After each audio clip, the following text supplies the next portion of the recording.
What up, chat? Okay, well, here's the thing. The camera no longer works. So all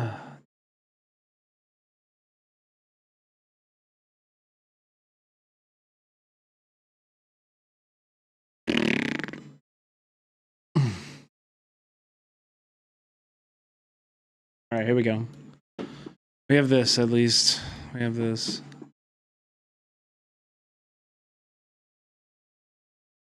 Hello? Check 1 2. Yo. Okay, I'm talking now.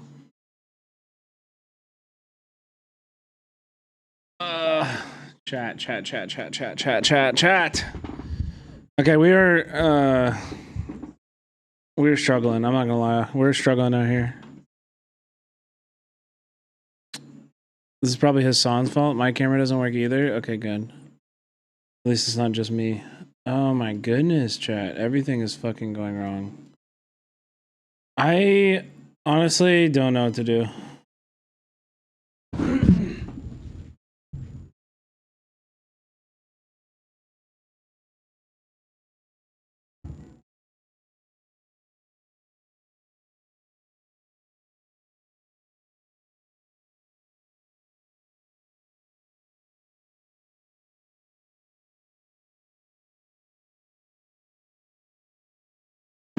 Wait.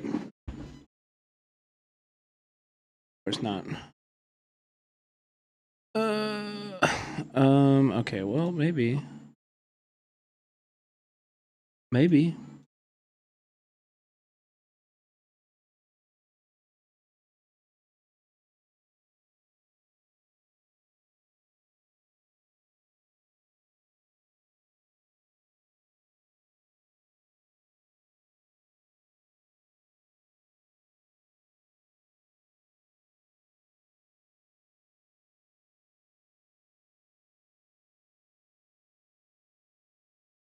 Hello? Maybe? Can you hear me? Can you see me? Maybe?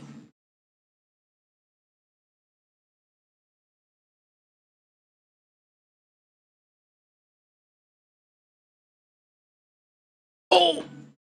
There I am! Wait, is it working? Wait. Hold on, you're telling me we have 9,000 kilobytes and a camera? And you can hear me? Oh my god. Well, here's the good news. We fixed it. Here's the bad news. Don't know why. I don't know why we couldn't go live earlier. I don't know what the fucking problem was. Wi-Fi is magic. That's my conclusion. That's my conclusion. Wi-Fi. Wait, why did you see that?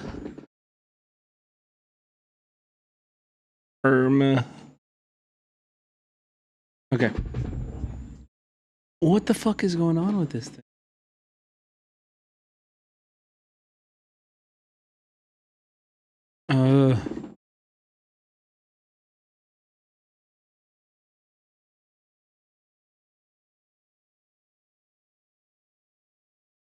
Such a good room, a good look for me too, huh? All right, well, I guess I can't make it perfect, huh? It's gonna be what it's gonna be. Welcome in, everybody. I'm trying to make everything good for you, okay? What's going on? How are you? Jay New, thank you so much. Mumbles, thank you for the tier 1. Video Game Royal, save us, Mr. She. Grimoire, what's going on? Acid Burns, how's it going? Phenol. How's everybody? I missed you guys a lot. I missed you guys. It was a bummer not being able to stream. But thank you for being here and for dealing with the technical difficulties, although they were intermediate, I guess. Hopefully they don't come back. This is how y'all made me feel.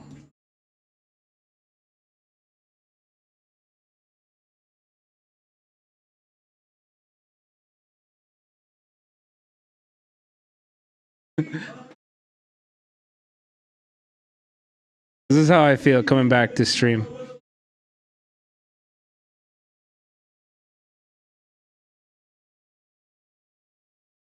I know you can't fucking hear it. I suck.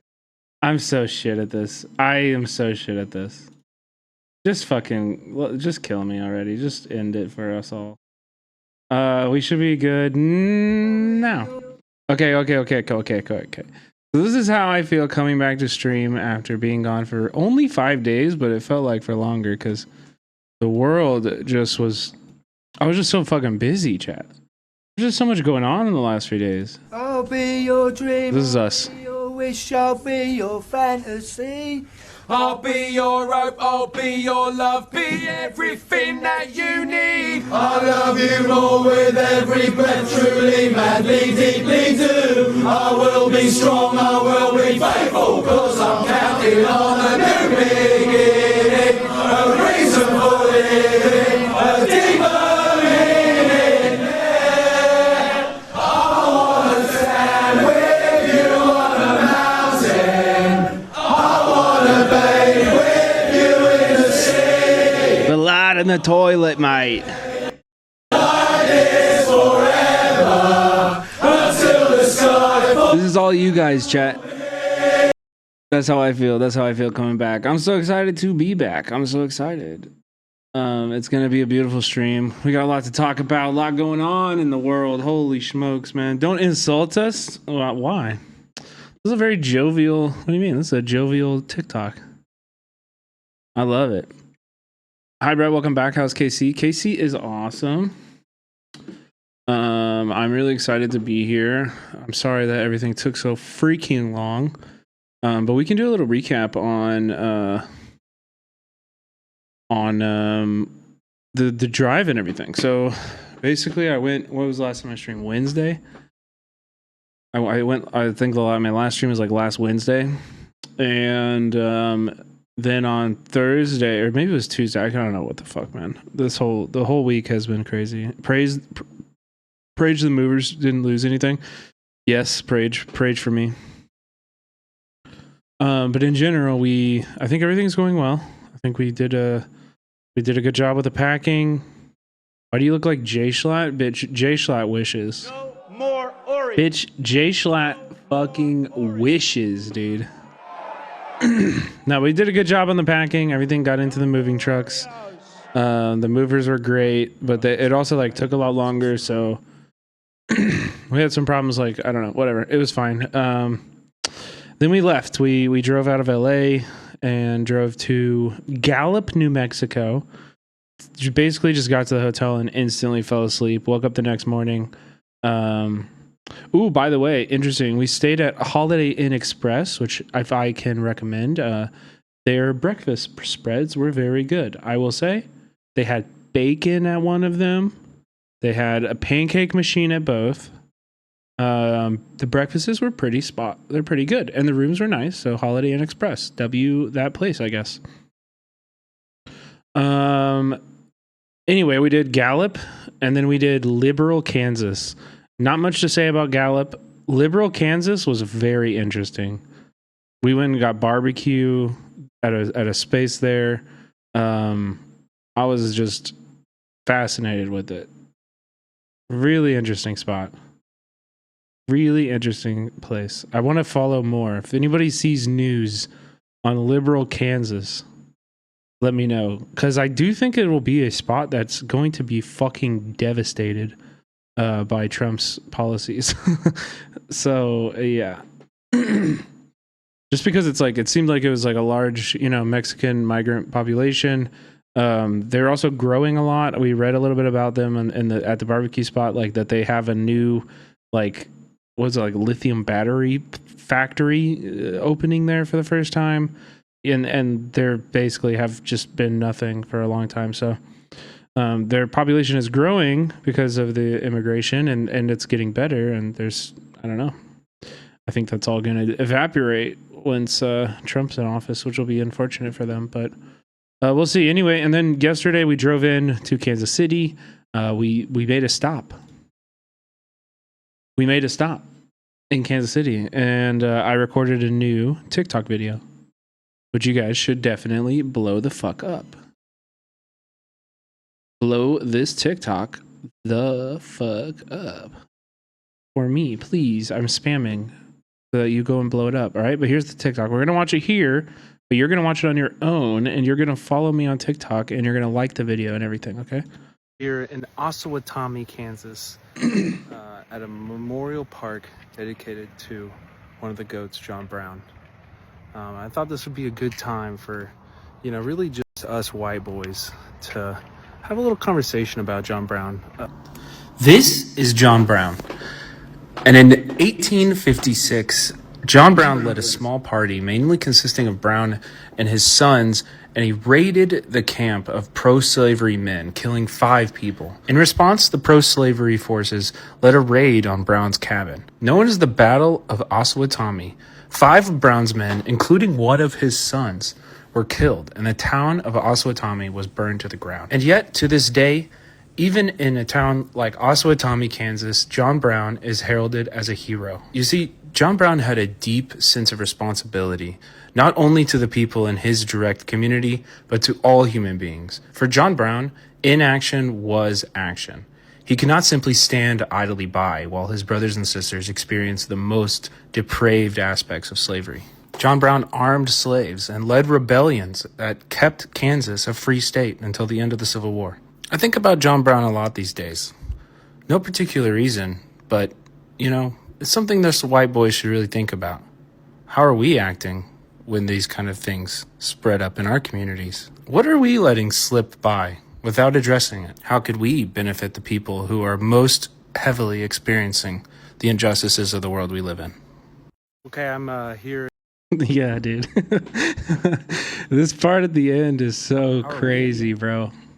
Panning from this statue at the memorial, the John Brown Memorial Park, and you pan from that same shot Reason, but, to that, it's something that white boys should think about. How to this. are we acting when these kind of things spread up in our communities? What are we letting slip by without addressing it? How could we benefit the people who are most heavily experiencing the injustices of the world we live in? And then you put your fucking family name on the front door. That's wild, bro. Oh, my camera died. Oh no, the whole internet died. Okay, are we back? I don't know. Maybe this might happen a lot, chat. I don't know.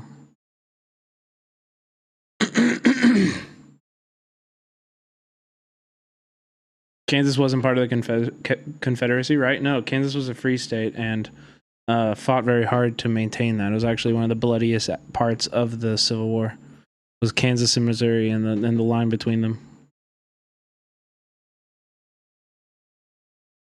Are we good or what? Are we good? Yeah, like I said, chat, this might happen a lot. I don't know what to tell you. Unfortunate. But hopefully we can get it fixed. My dad is so sweet. He was like, he heard I couldn't get the internet to work and I was really frustrated down here, and he got on the phone with fiber. He got on the phone with fiber, so we have an appointment with them tomorrow with Google Fiber.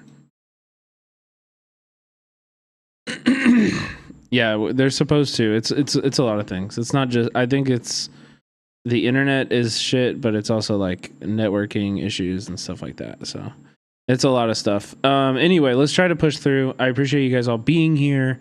There's a lot going on. Obviously Hassan's banned, so. Are we dead again? Are we dead again? No, we're back. So yeah, there's a lot going on in the world. I wanted to watch this video with you guys. I watched like a little bit of it and I thought it was interesting. Thought we could talk about it, but let's check it out. Do you want to know what the right is winning? What it is offering to people that the left is not? I can help you with that because I study the far right.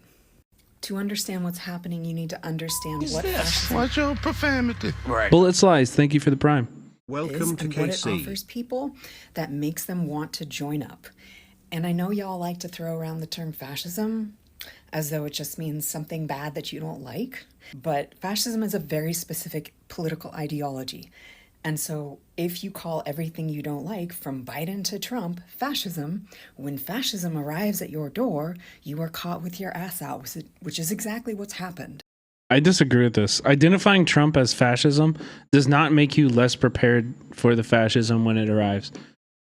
In fact, the only way we will be prepared is if we start fighting it now before the fascism arrives.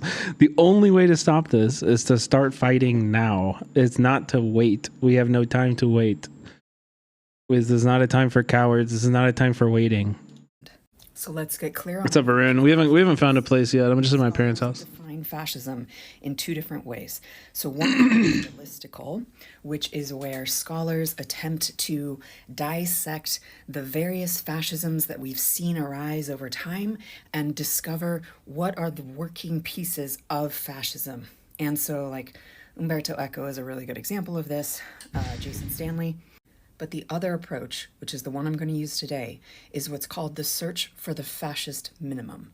What that means is, what is it at its core that... Now we need to wait for the brown shirts, then we can utter the phrase fascism. I mean, in Los Angeles, they're already here.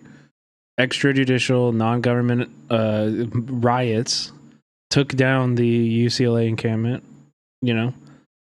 I mean, the police took it down, but the attacks on the UCLA encampment are what spurred the police to come in, and they did so completely uninterrupted by the police. And then later, whenever people tried to protest the selling of West Bank land in Los Angeles, same group came out, beat the shit out of people right in front of cops. Nothing happened. That makes... You look like a skinny Jay Schlatt right now. Everybody is saying this. Why? What did I do differently? Is it just the camera? Fascism. All of the surface level differences that we've seen over time and across the world. So today I'm going to be pulling from one of the most famous definitions of the fascist minimum, Roger Griffin's. This is a mouthful, so hang with me, I will break it down for you. Fascism is a genus of political ideology whose mythic core, in its various permutations, is a paleogenetic form of populist ultranationalism. Okay, who knows what paleogenetic means? I do. I just learned this. I was listening to a podcast that talked about it on the drive-in. Paleogenetic means an attempt to restore something to its original, as far as I understand. So MAGA is literally all of this. MAGA is all of this. Like, Make America Great Again is paleogenetic populist ultranational. That's literally what it is. And the ultranationalism part, I think where people might get confused is that the ultranationalism part is literally like the nation as an identity. That the nation is, America isn't a nation for Christians. America is a nation for white people. America, defining what the nation is, Political ideology, how societies should organize themselves politically. And when it comes to populism, what that means is that it's a movement of the people, a popular movement, okay? And then ultranationalism. So one of the key differences between what y'all were calling fascism under Biden is that when you have fascism, nothing matters yeah, this is so lived up because it's like except the nation. Individual lives are subservient to the nation. So whereas under neoliberalism, like Biden, at least the people at home get to have personal liberties. Under fascism, oh yeah, all of our personal liberties. You get to, get the shit kicked out of you by university police if you decide to speak out against a genocide that your country is doing because they're white supremacists. Like, that's why Biden is fascist, because he's doing a genocide for an ethno-nationalist state. Okay? All right? Okay? Yeah, that's called fascism. you have none. You have none because nothing matters except the nation. And also, L, you gotta chill with this. We are a non-violent stream, okay? We are non-violent. We do not ever. Everybody knows this about me, okay? I'm the best. I'm the number one nonviolent activist streamer. Everybody knows I'm nonviolent. We never talk about violence. We never discuss the use of violence. Okay, pacifism is everything. Okay, please don't ban me. Please, chat.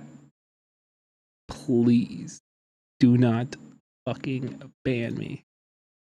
Please don't ban me. Okay, we are a nonviolent chat. Okay. Leader who embodies the nation. And the next part is key as to Yeah, exactly, Pop Tart.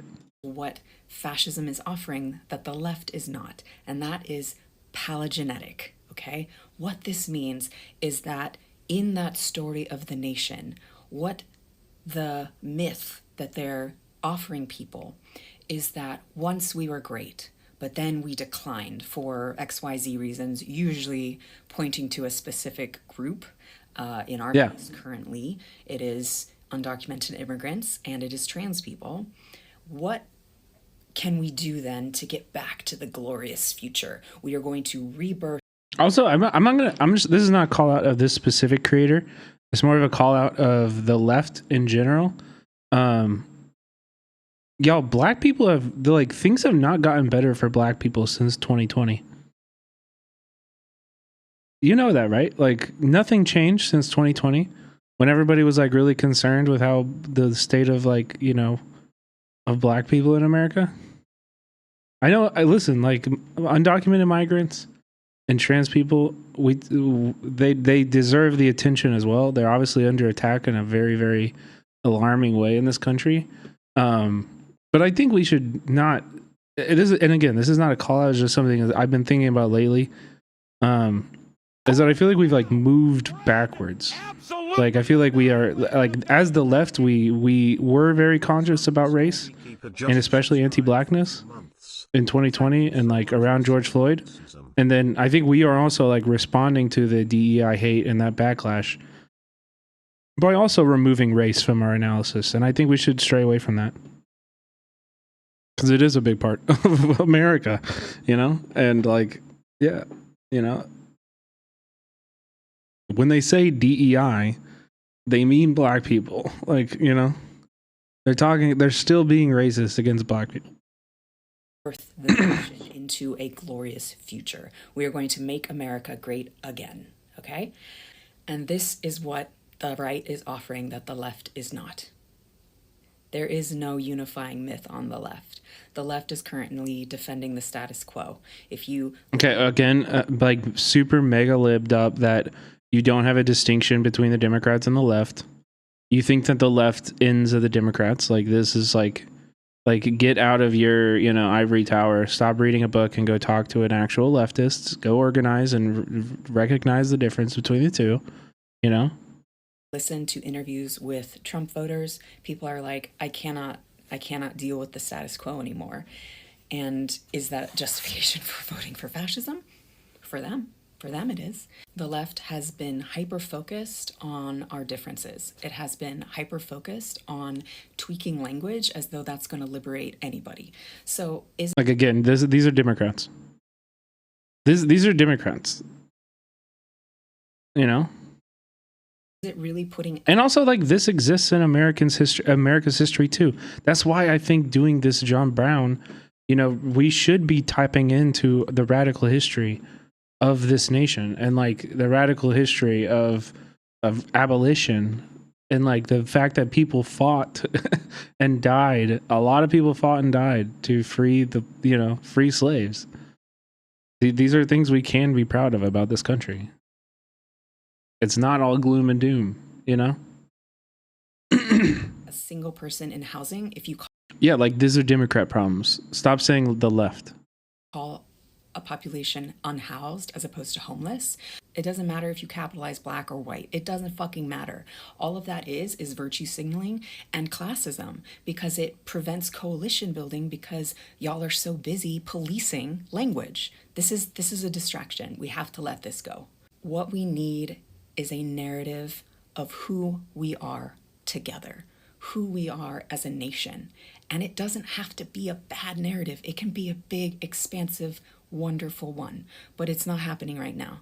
There's no narrative of unity. There's just a narrative of white Christian nationalism on the right. But that narrative is flexible enough that it creates a big tent. This is why racial minorities can still find themselves supporting this, because they still are able to see that they are being part of the hierarchy that's This is not good analysis either. That's not why minorities voted for Trump at all. You had it right too. She had it right at the beginning, where she was talking about Trump voters voting because they wanted to burn the system down. They did not want the status quo again, and the Democrats only offered status quo. So they wanted this. They wanted the person that would burn the whole system down, and for them that was Trump. Do I agree with them? Of course not. But for them, that's the truth. defended. Okay. Will fascism come for them eventually too? Yeah. But for now, it doesn't seem like it. They will. Okay. So what the left has to do is stop worrying about language and start building a vision of the future that gives people hope. Okay? We need our own palliative. I agree with that. Okay. I agree with that. I don't think it has to be paleogenic though. I don't think we actually do need to like harken back to American history. We don't need to reclaim like concepts of patriotism. Although I think we can. I think it's possible for us to do that. But I'm just not sure that it's the best option, you know. I'm not sure that's like the best one. The left did not vote Trump? Yeah, well, she doesn't have a definition of the left. I don't think she really knows what the left is. What is paleogenetic? It's like it means like you're advocating to restore to the original. That's basically like make America great again. That we have to like return to the when things were good. We have to return to when before we were corrupted by whatever, you know, thing. And I think as leftists, we don't do that because we don't want to return. We want to move forward. We want to build the new thing. We don't want to return to a different kind of capitalism. You know, when were things good for minorities in America? I know. She's like, yeah, they're not coming after them now. It's like, okay, I don't think you're right. Do you know much about British politics? Not really. I'm being honest, not really.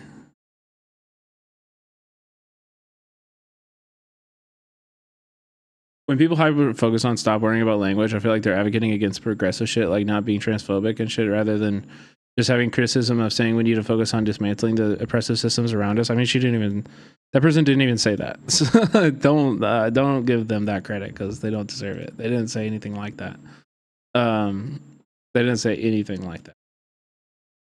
But the stop worrying about language stuff is annoying, and I don't know, man. I kind of understand where that like annoyance comes from. I'm annoyed with it a little bit right now too. I don't know if you guys saw. I had a tweet that people were really mad at. About the Oscars. I guess we can start talking about the Oscars. Like, dude, people are shitting on Sean Baker, who I don't know if you guys are film people. I don't know if you guys are film people or not. Sean Baker was the director of Anora. He also directed Tangerine, Florida Project, Red Rocket. Like, if you know anything about this filmmaker, Sean Baker, you would understand, like, you would know how deep this guy goes into hiring non-actors so that they can be more true to the reality of their experiences. So if Sean Baker is like making a film about trans sex workers like he was in Tangerine, he doesn't go find an actress, you know, to play a trans woman. He finds a trans sex worker. And he spends a lot of fucking time with them. Like Anora had unionized sex workers from all over the United States who were consultants on the film, walked up with them when they won Best Picture. You know, like he is one of the, in terms of filmmaking ethics,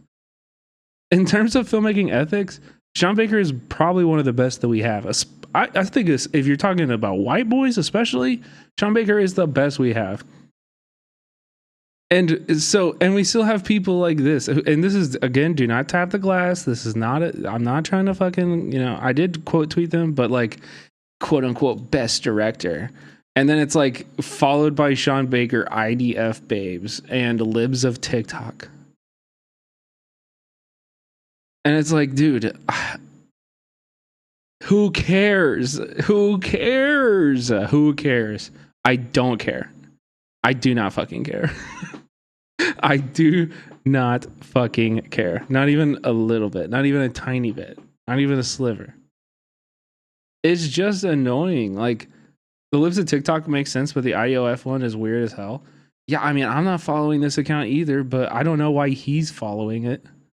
Following someone isn't an endorsement. Exactly. For all you know, Sean Baker could be making a film about the way that sex is used to sell war. You don't know. To libs of TikTok, this one, fuck, who knows? Maybe he's got a fucking kid in his school. He wants to know if he's going to get shot up or whatever. The banner pick is wild. Yeah. I do not care. And like, I've seen a bunch of these people who are like, I don't know if they just didn't like the movie or they're just like, but you are digging so deep. You are digging so deep to like, to find something to be upset about. Like, please go outside. I'm begging you, go outside.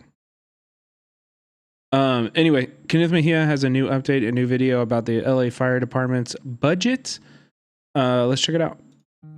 Hey everyone, this is Kenneth Mejia, here to tell you all in 60 seconds what we spoke about at our town hall, where we had over 100 people attend. We answered 50 questions and it was 3 hours long. We talked about the city's financial health, the city's budget, the budget process. We also talked about the Los Angeles Fire Department's budget and their process and that whole timeline. So check this out. This is our PowerPoint. Pause it on any part of the video so you can take a look and read about it. Talk about the city's financial health. We tell you how the budget process really works. We give you a timeline, tell you who decides it, tell you how you can get involved and talk to your elected officials. We also talk about the fire department budget, where they got their operating budget cut by $17.6 million. Yep. They got cut by $17.6 million. This is the accountant for the city. Don't listen to anybody who fucking lies and tells you that it wasn't cut. We got 61 positions eliminated. We even go in the timeline of how Chief Crowley and the fire department have been requesting to hire civilian positions like mechanics to repair their broken fire engines and trucks. I had a long convo with my boss who was dumping on me, and the whole time I could only think about your video. Cállate la puta boca. Shut the fuck up, yeah. Only to get met with no luck. And you can see here too, we also brought a lot of the receipts, and we also brought a lot of links so y'all can check it out. Hey everyone, this is... Yeah, so the info is out there. The info is out there. You don't need to go far.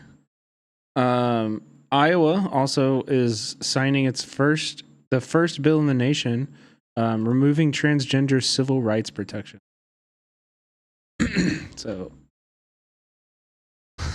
just so you guys are aware, this is happening. Governor Kim Reynolds signed a hotly contested legislation into law. Yeah. And this kind of, I'm going to come back to this later because I did want to go into a little bit of a deep dive tonight, just a bit. Because while I was gone, Amaranth turned into a Nazi. I didn't see that coming. That's weird. And if you did, why didn't you tell me? But Amaranth turned into a Nazi, and I realized that Amaranth is was like reacting to the same exact video that Asmongold was reacting to. Or maybe Amaranth was reacting to an Asmongold react, but here, Amaranth, actually, let me find her tweets. Let me see. I probably should go full cam before I pull up her Twitter.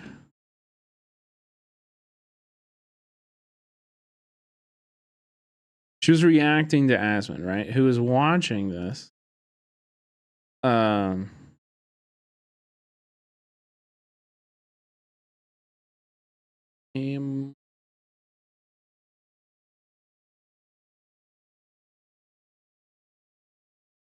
Wait, did she delete her account, or maybe she blocked me because I had a big quote tweet on her? Or I had a big reply on her.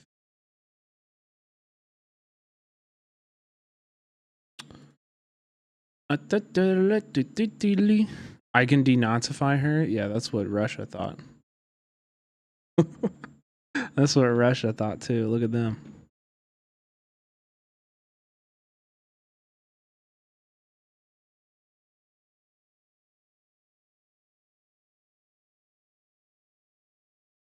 Wait.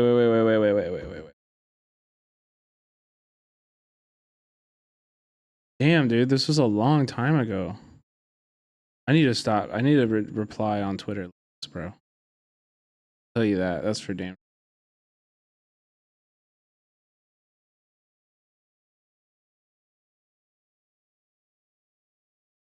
Okay, here.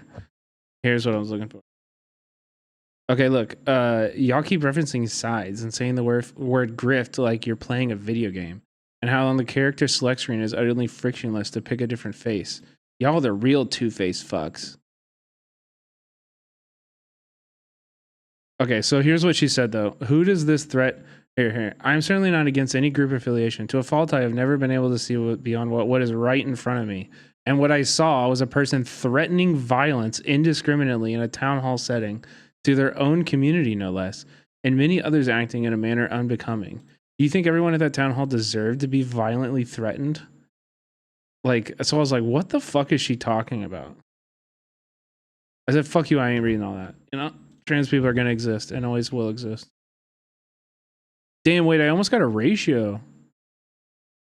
I almost got a ratio on her. On that.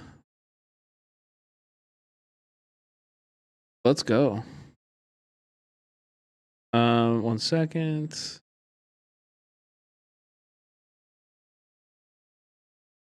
Oh yeah, because she posted this too. She said, I guess I'm not allowed to question the behavior of activists who threaten to incite violence against their own community without being accused of hating the group affiliation they happen to belong to.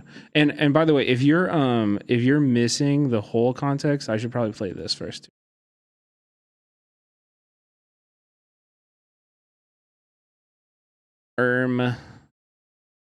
Okay, so this was the clip that originally everybody was really rightfully and understandably upset about.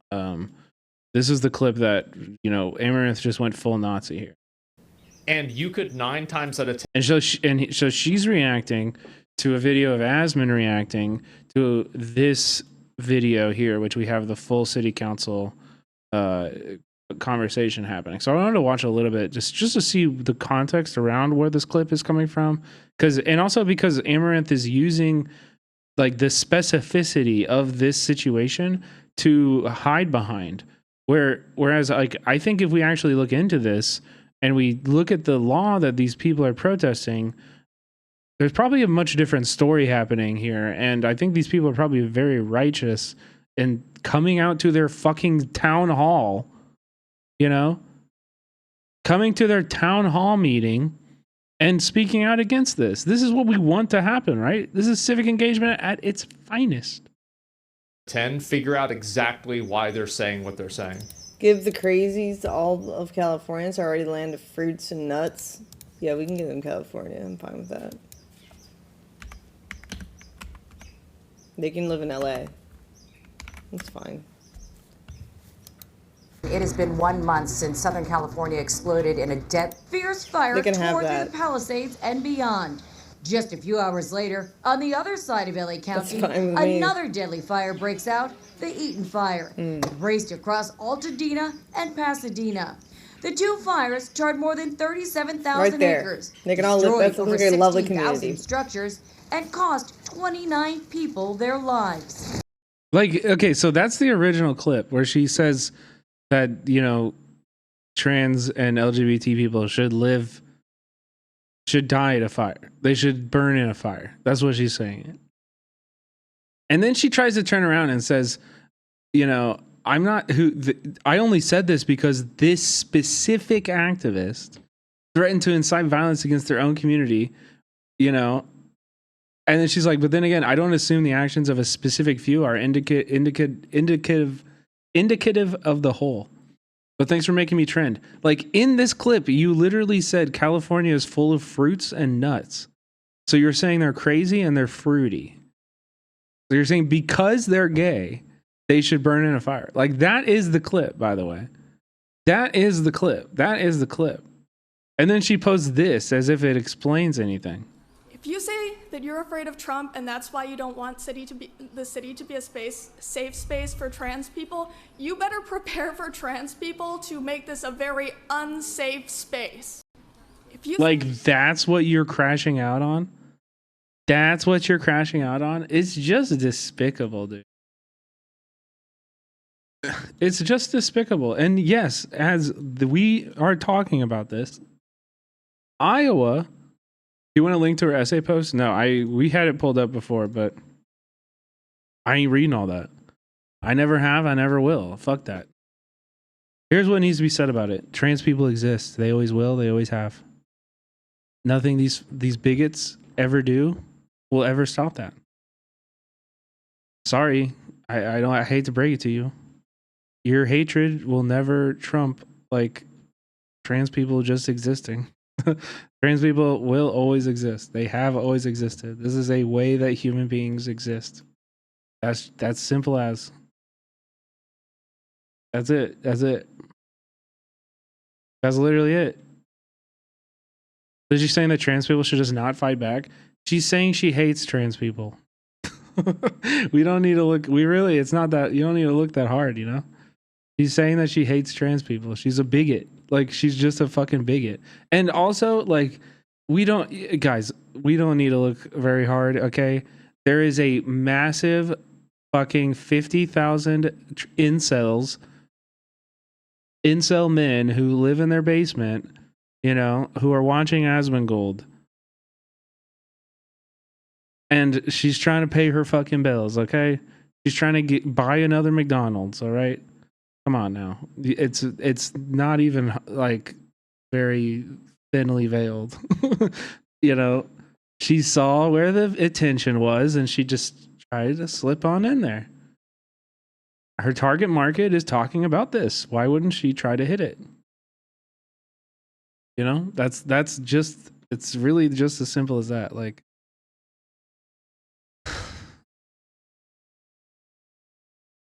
yeah. Like, A, she probably is genuinely bigoted, and B, she wants to fucking take advantage of Asmongold's popularity and Asmongold's community. And what's the best way to do that? Being a fucking bigot. Yeah, like, it is what it is. Anyway, we have some protests from the time I've been gone from today's march in New York City against the U.S. Freedom Shield War Games taking place in Korea later this month.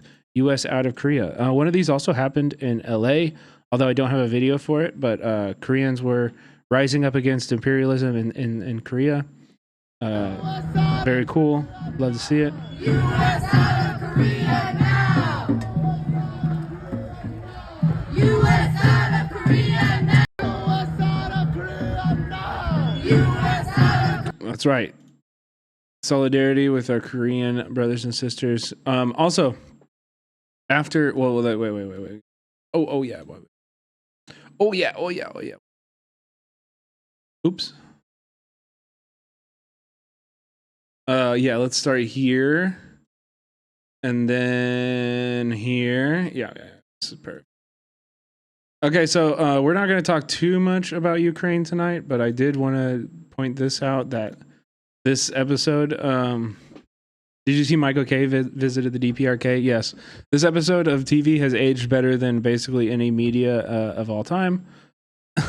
And when it first released, people were saying this was like their worst episode. But if you haven't seen Smiling Friends, Guys, I did it.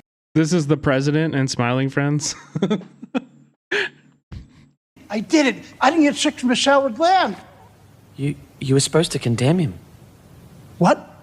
You just emboldened a war criminal dictator. Dude, I don't know anything about politics, and even I know he's bad. He wiped a whole fucking race of people off the face of the planet. Maybe it will be all right.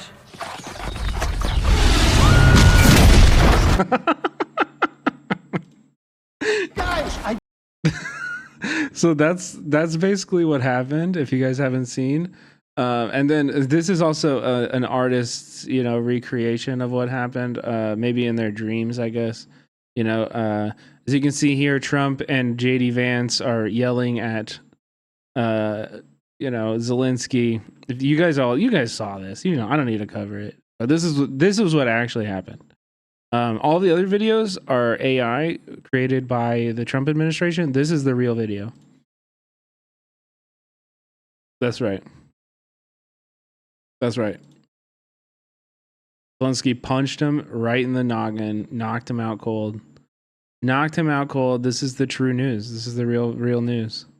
And then after this, JD Vance tried to go on a ski trip in Vermont, which, by the way, bitch, you have been at work for a month.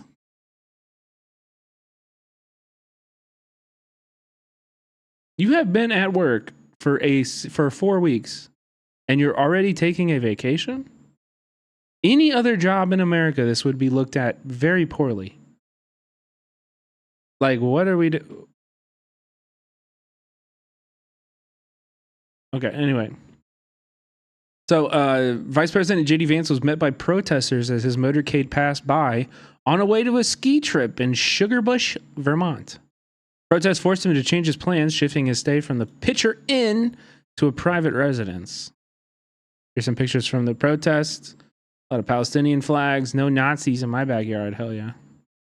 Trans rights are human rights. Very, very cool.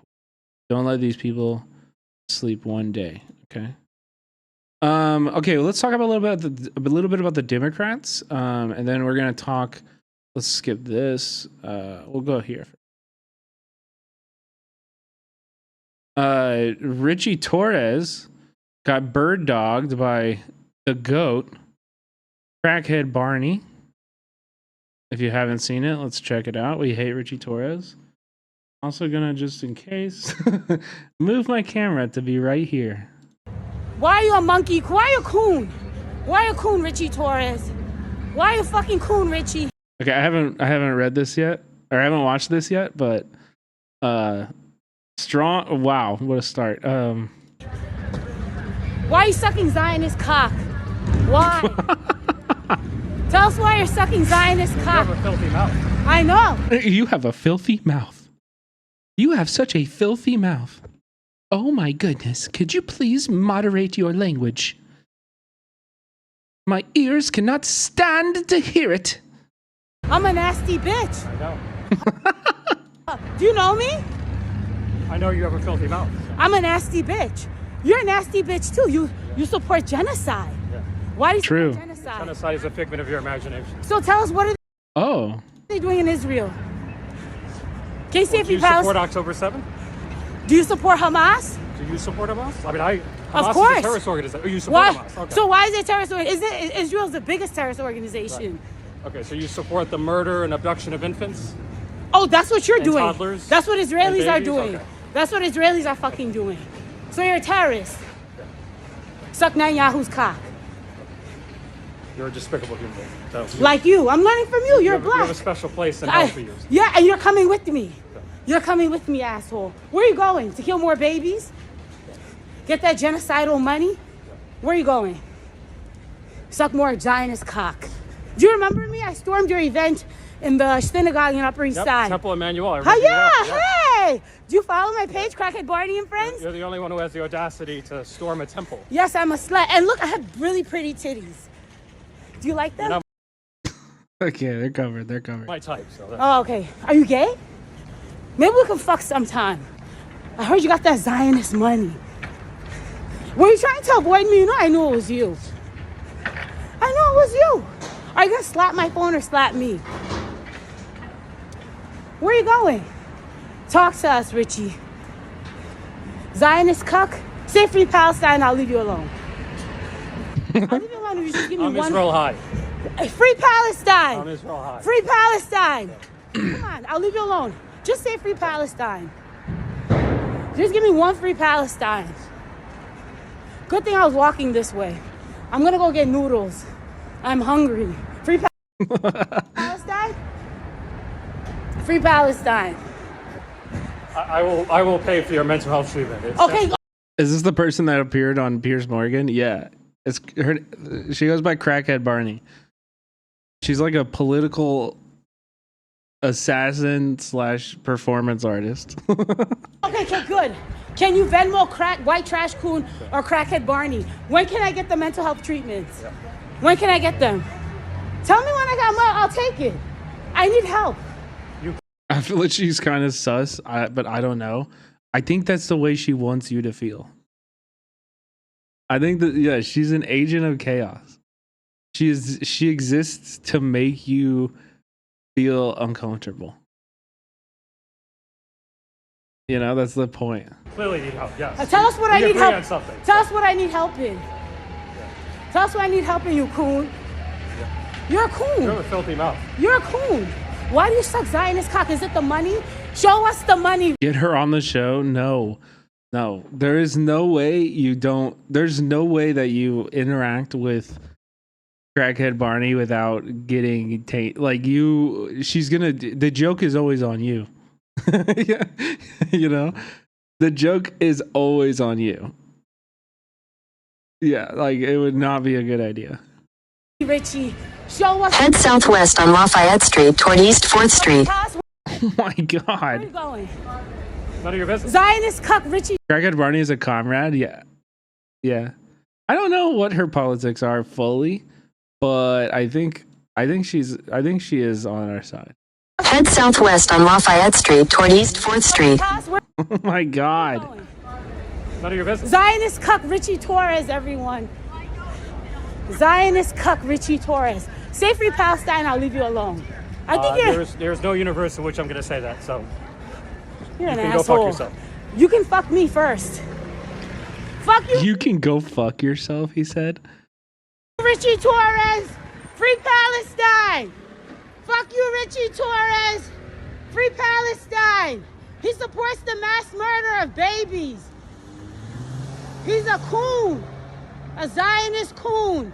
I want to go get noodles. It happened again. That's insane. Can you imagine having that loud of like spoken alerts and you're walking?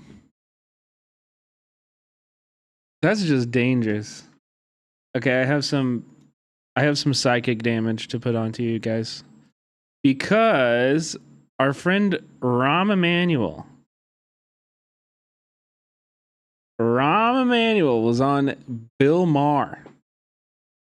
Okay, so we're gonna watch Bill Maher's new rule, and then we're gonna watch a little bit of the Rahm Emanuel take on the state of the Democratic Party. This is so good. God, I'll grab the bong. Actually, chat, I'm not gonna lie, I've watched some of this in the car when we were driving, and I was like, okay, this is too good. Like, this guy is so stupid. Truly, chat, I want you to watch this and not get mad, but like just laugh. Just laugh at how bad this political analysis is. And also maybe sob a little bit, because we basically got confirmation that this is exactly what everybody in the Democratic Party is thinking right now. So reaffirm yourself to divesting from the Democratic Party and building something else, you know? Maybe that's why, according to a new Gallup poll... Dude, why is everything... Twitter audio is all over the fucking place. 45% of Democrats want the party to move to the center, which is up 11 points from 4 years ago. Now, whenever a political party finds a real star president, the other side always says, well, we have to find our Bill Clinton, our Reagan, our Obama. Well, the Democrats need to find their Trump. Not the authoritarian part, but the part where a politician bonds with everyday Americans because he talks like them. And the good news for Democrats is they have that guy, and his name is John. Okay, Cam F. I think we're just gonna go. It's cooked. So I'm gonna go. We're gonna go VTuber. Where is it? Where?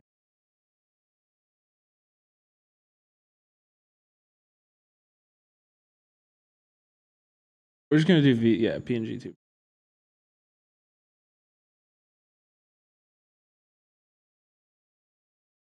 Where is it?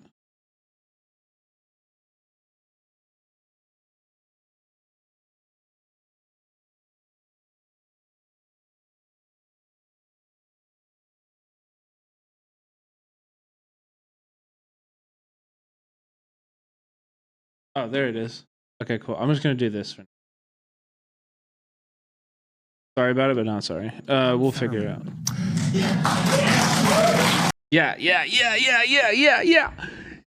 This guy's big. His thing is your PNG also by Cult, of course. His big insight. He said we need Trump. We need Trump on the left, and who is that? John Fetterman, baby. John fucking Fetterman. And you won't believe the reasons why. They're Trump. Not the authoritarian part, but the part where a politician bonds with everyday Americans because he talks like them. And the good news for Democrats is they have that guy, and his name is John Fetterman. After the election, instead of curling up in a ball, Fetterman went to Mar-a-Lago, where Trump assumed he was one of the guys from January 6th.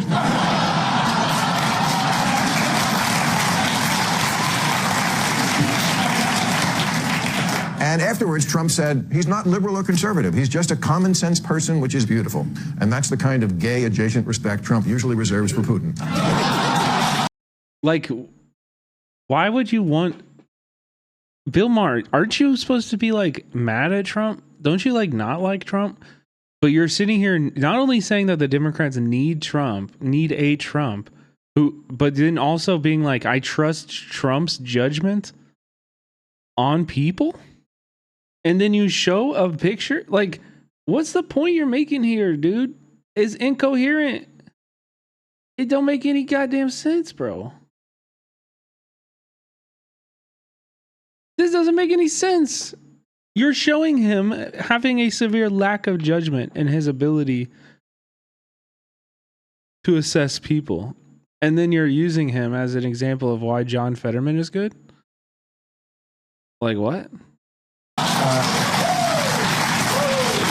And then there's Satan himself. Rahm Emanuel. Trump and Fetterman actually have a lot in common. They're both plain-spoken anti-elitists who come from money, married exotic immigrant ladies, went to Ivy League schools, and aren't afraid to take on their own party. And when the wind catches Trump's hair just right, they're both 6'8".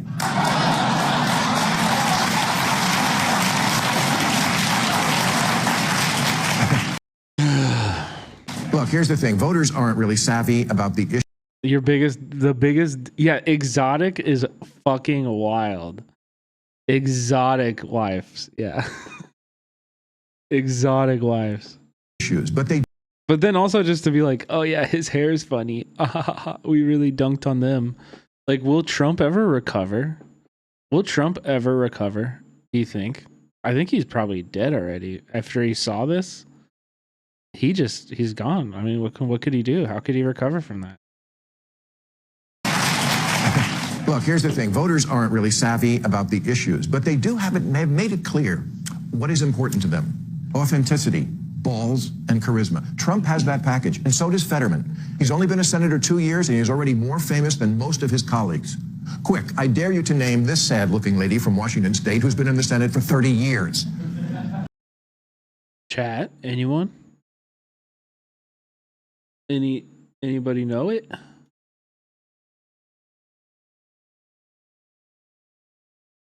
Patty Murray. You can't teach charisma or balls. Fetterman is that rare Democrat who's not he's just not even going to say her name. Afraid to put the woke nonsense peddlers in his own party in their place, saying things like wanting a secure border and realizing that it was out of control. That doesn't mean you're a xenophobe or a racist.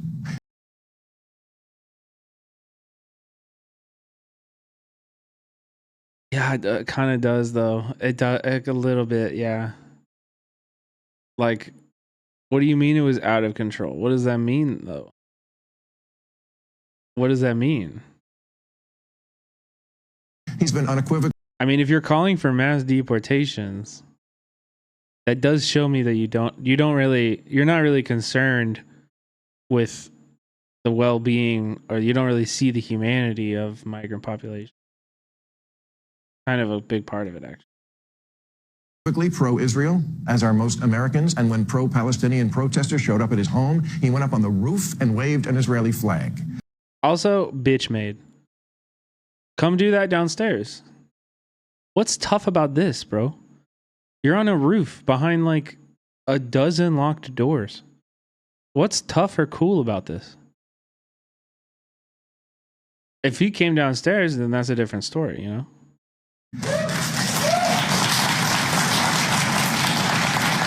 Fetterman says the 4 words that strike fear in the heart of every Republican who wants to hang on to power.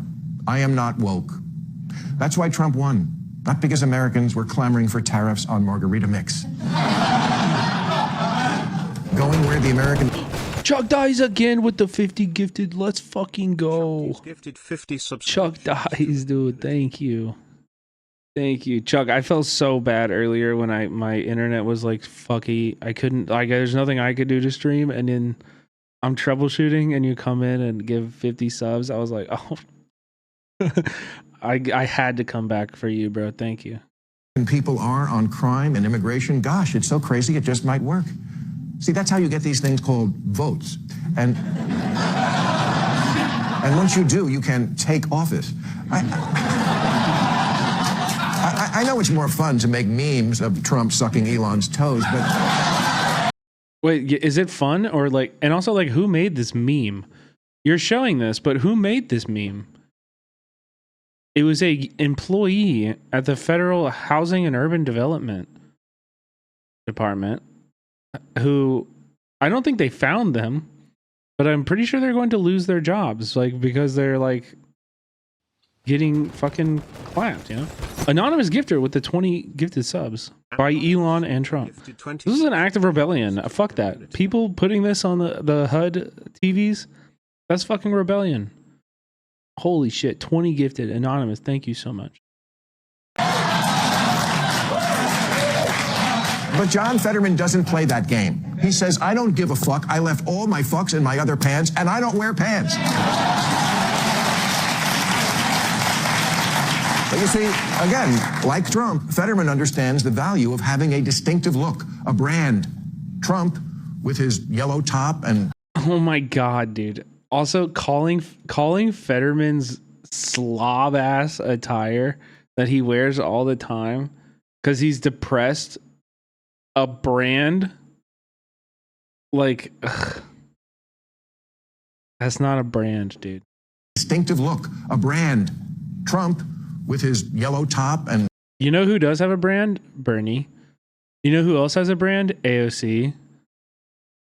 Like, these are people who are actually, like, have a brand in the American public and are actually well liked.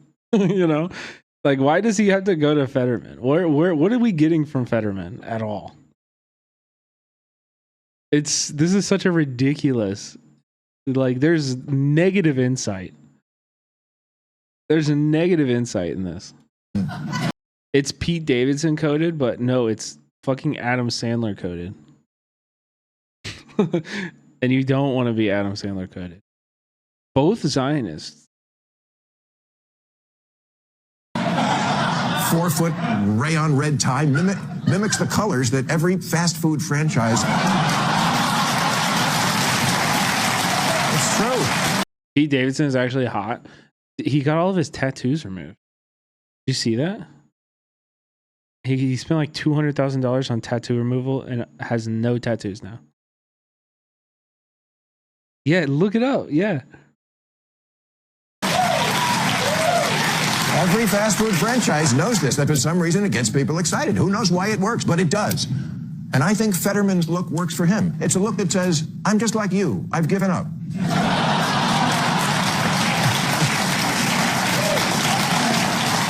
Yeah, that's what I'm looking for in a president, dude. That's what I'm looking for in a president. Somebody who's given up. That's awesome. Yeah, cool. John's the only person in America who goes to CVS for the clothes. When the fashion police see him, they say, we're going to need backup. And there's something else Fetterman and Trump have in common. Brain damage. Okay, all right. Neurological issues. Trump has the whole malignant narcissism thing that makes it difficult for him to distinguish between reality and whoever's kissing his ass. Yeah, can anybody find me a single clip of Bill Maher actually talking about Joe Biden's brain damage, like Joe Biden's neurological disorders. Did he ever once talk about that? It's ripe for jokes, but I feel like he never joked about it. He probably just rode Joe Biden's dick the entire campaign.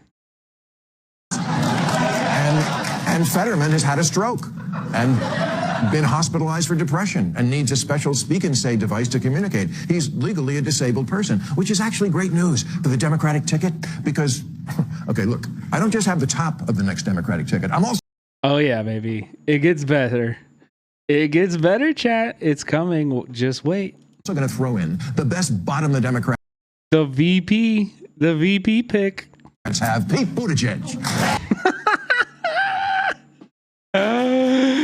Oh my God. Yeah. Remember Mayor Pete? He used to be everyone's favorite boy genius from Indiana. Well, he's... Dude, I love this because, like, what do you... We want... He's literally like, I want 4 years of absolutely nothing getting done. I want Biden 2.0. Like, 4 years where nobody does anything at all in the government. And the rich people just still get richer. We'll keep Trump's tax cuts. Like, this is the vision for the Democratic Party, that this is what they think they're going to win with in 2028. Chat, I'm telling you, if I could go full cam zoom in right now, I fucking would. All right. We are not going to be saved by the Democrat Party. They are going to lose for the next decade. We can build what's after that. We can build what's going to come next, you know? You can organize now and build tenant unions that one day help to build an actual working class party in this country. You can you can get involved with local campaigns and encourage them not to run as Democrats. I do think, honestly, we need like a Bernie to formally make a break, and we need DSA to follow. We need AOC to follow. Like, we need there to be a formal break in the leadership of like actual politicians. And I don't know if that's going to come, but it needs to happen. And I feel like we kind of need it. Ooh, AOC. Yeah, I do. I think we kind of need those big players to make that kind of executive decision. And I wish it wasn't that way. This is not something where I'm like, this is a good thing. I actually think that's a really bad thing because I don't have much faith in them to do that. But I do think it's kind of like, if we're going to do it on any kind of like soon basis, that's how it would have to happen.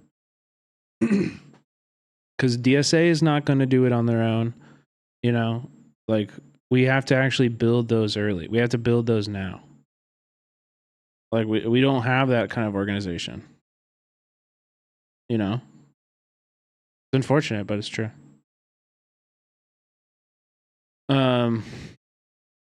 Yeah, I don't think this is going to happen. Because, I mean, look, yeah, they want Fetterman and Buttigieg on the same ticket. Like, bro. This is so silly. Get with Mike and bring the ruckus? Dude, yeah, I've been really happy to see Mike taking that same analysis as well. Mike and I had a bunch of long conversations about it. Viscera Official, thank you so much for the raid. Thank you so much for the raid. Appreciate you. Yeah, before I left Chicago, or before I left LA, Mike and Vio and Becca and I all went and got Korean barbecue. And we talked about that for a long time. Mike was he was previously like a big we can reform the Democratic Party from within, you know. The Intifada. Very welcome, base streamer, and we gotta support Love to Streams. Hell yeah, Viscera, thank you. I appreciate it. Chat, can we got the shout out, go follow Viscera Official. Go hang out in there. But I don't know. I think you should still be building power, regardless of what people like AOC and Bernie do, or what the Democratic Party does. Like, it's still like on us to go out and organize and build power and provide for your community. And like, you know, when the moment comes, when that happens, your organization can sign on and be like, yes, we are one of the people who are going to be supporting this. You know, and I think we should. When that happens, we should all support it. And what we shouldn't do is like be hypercritical, or what we shouldn't do is be obstructionist.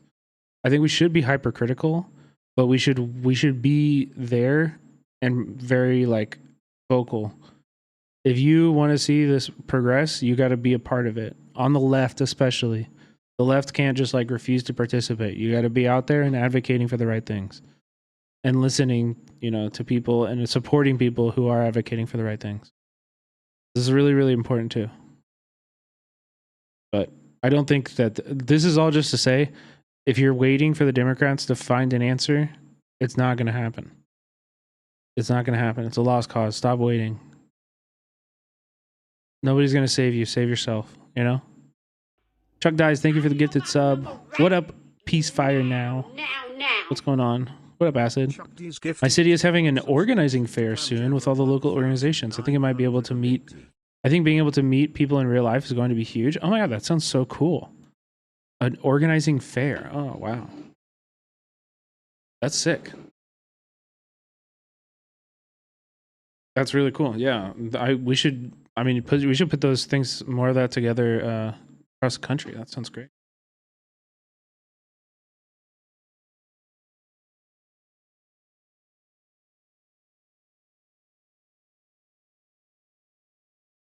Appalachian, none of that's inevitable, bro. We will provide for each other with mutual aid. We will like resist at every opportunity. None of this is going to go as easy as he thinks it is. And also, if you're only listening to Trump's broadcasts, like that is his intention. When he speaks, he wants you to feel like he is capable of doing everything and everything is going exactly as he wants it to go. The reality is much different. And we have a part to play in that, and resistance, and like, you know, standing up and reminding people of their rights. And, you know, when ICE is in your neighborhood, you fucking, you know, you get a bullhorn and you make sure that the people they're knocking the door of know that they do not have to answer the door, that they need to ask for a warrant, and that they need to shut the fuck up. He's all grown up now.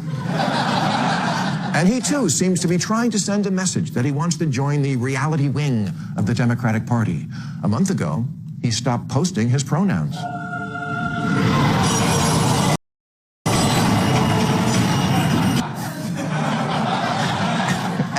And Pete now says that liberals would do better, quote, if we were more serious about the actual values and not caught up in vocabularies and trying to cater to everybody only in terms of their particular slice of combinations of identities.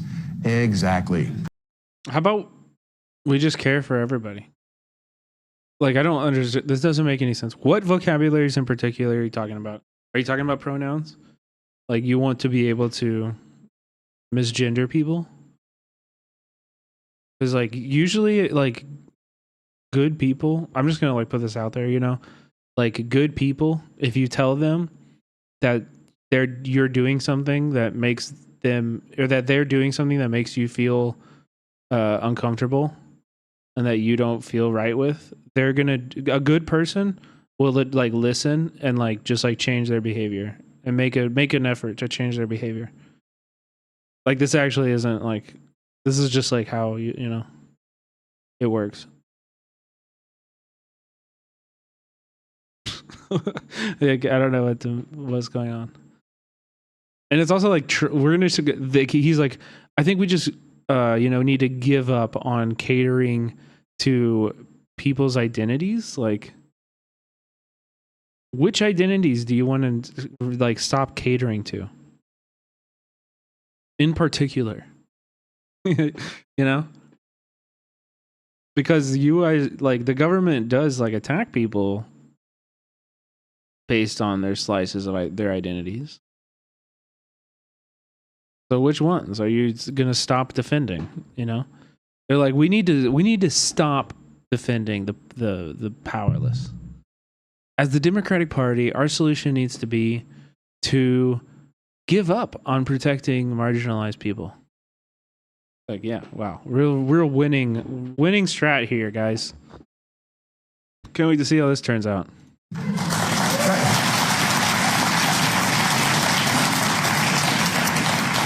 Fetterman's problem is he doesn't check any box for gender or race, which could hurt him in getting the nomination. John, are you sure you don't have any Latino blood? How does Juan Fetterman sound? So let me suggest this. Since Fetterman... Cut to Fareed Zakaria. That's very weird. So let me suggest this. Since Fetterman checks the disabled box and Pete is gay, can we just, for the sake of the next election, say that on the intersectionality conversion chart, gay plus disabled equals one person of color? Could...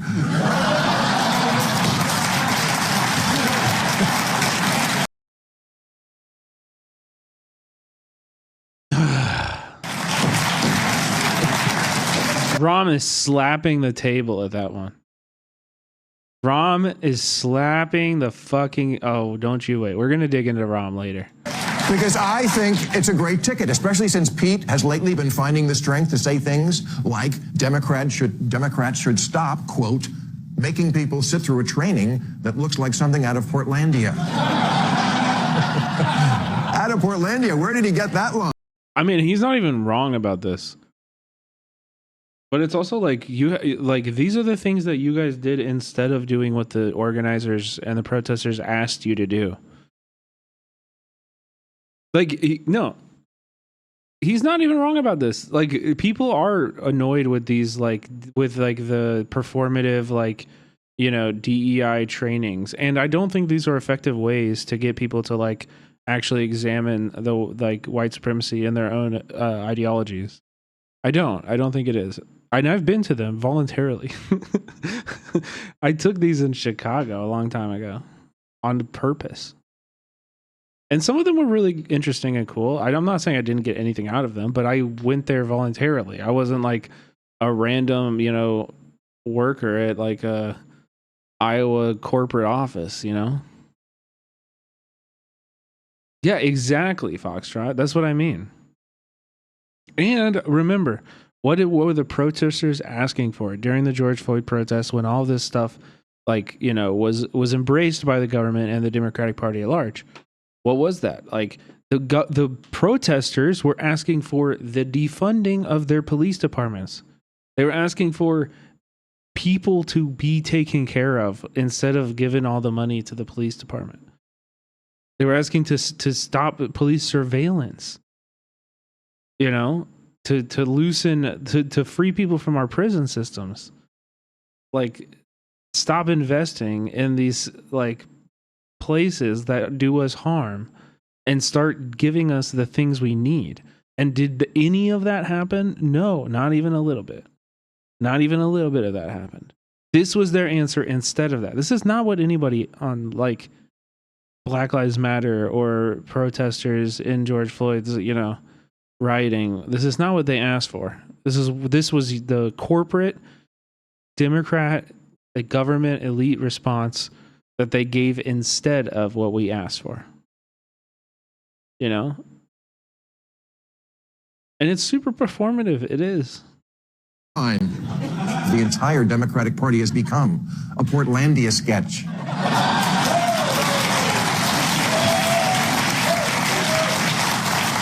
Also, this is what Portlandia is making fun of, dude.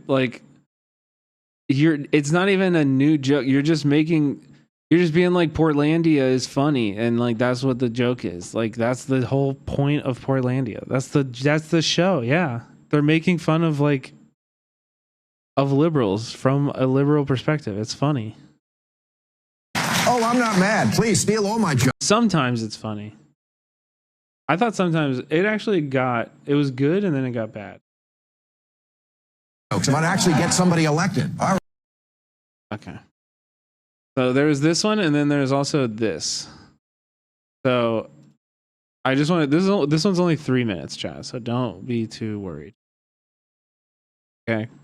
I read that the current mayor of Chicago has an approval rating of 6.6%. Round it up, 7. Okay. But I mean, you were just the ambassador to Japan, if that was Yeah, wait, why was he the ambassador of Japan, by the way? Like, what happened? Why isn't he the mayor of Chicago? Surely they'll get into that. your approval rating in Japan, they would do harakiri on live TV. They would do it at 27. I mean, what's going on in Chicago as the person? Look, I mean, we were talking about this a little earlier. I mean, you have also the mayor of New York not doing well, obviously. Like, these are not the same thing. You bring up Eric Adams, like, Rom. Other things also here in Los Angeles, not doing well, the mayor here. Look, and then you got mayors, like the mayor of San Francisco and other cities that are doing well. So I would say, look, there is a general rule. I had this when I was mayor. Safe streets, strong schools, stable finances. Do not take any fucking advice ever from this man about city governance. Rahm Emanuel, when he was in office, closed 6 of the 12 mental health facilities that the city of Chicago operated. Do you think that made the streets safer? Do you think that made the streets safer? He closed schools.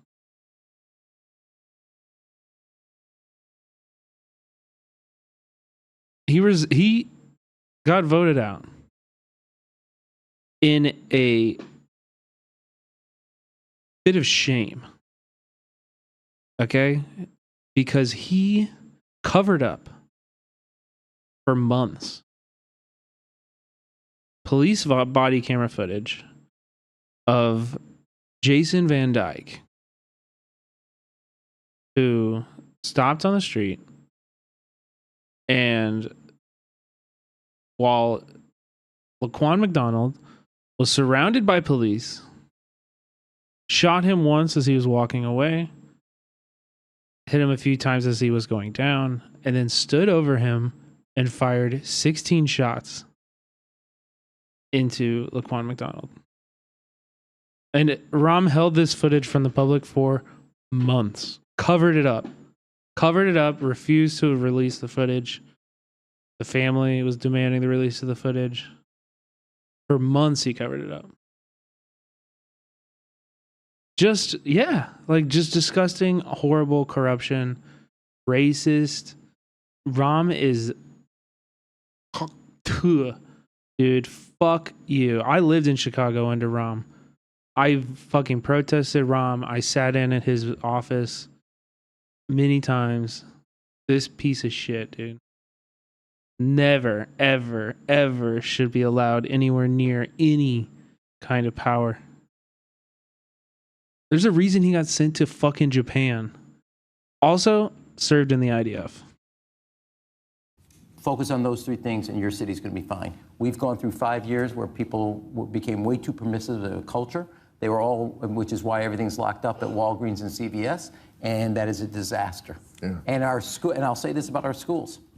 Yes, he did like helicopter repair. Yep. I don't want to hear another word about the locker room. I don't want to hear another word. When I lived in Chicago, people were like, oh, Rahm might be like the first Jewish president. You know, like, that would be so cool. And people were like, what? No, he literally, how could you have a president who actually like served for a foreign military? Like, that has to be illegal. Right? About the bathroom. You've been taken over at that point. A foreign soldier is your president? That's really wild. That's really wild. You better start focusing on the classroom. I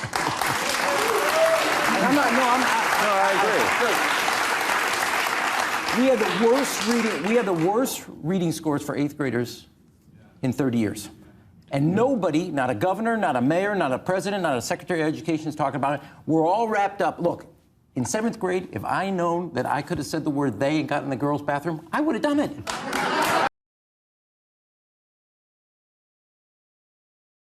Bro.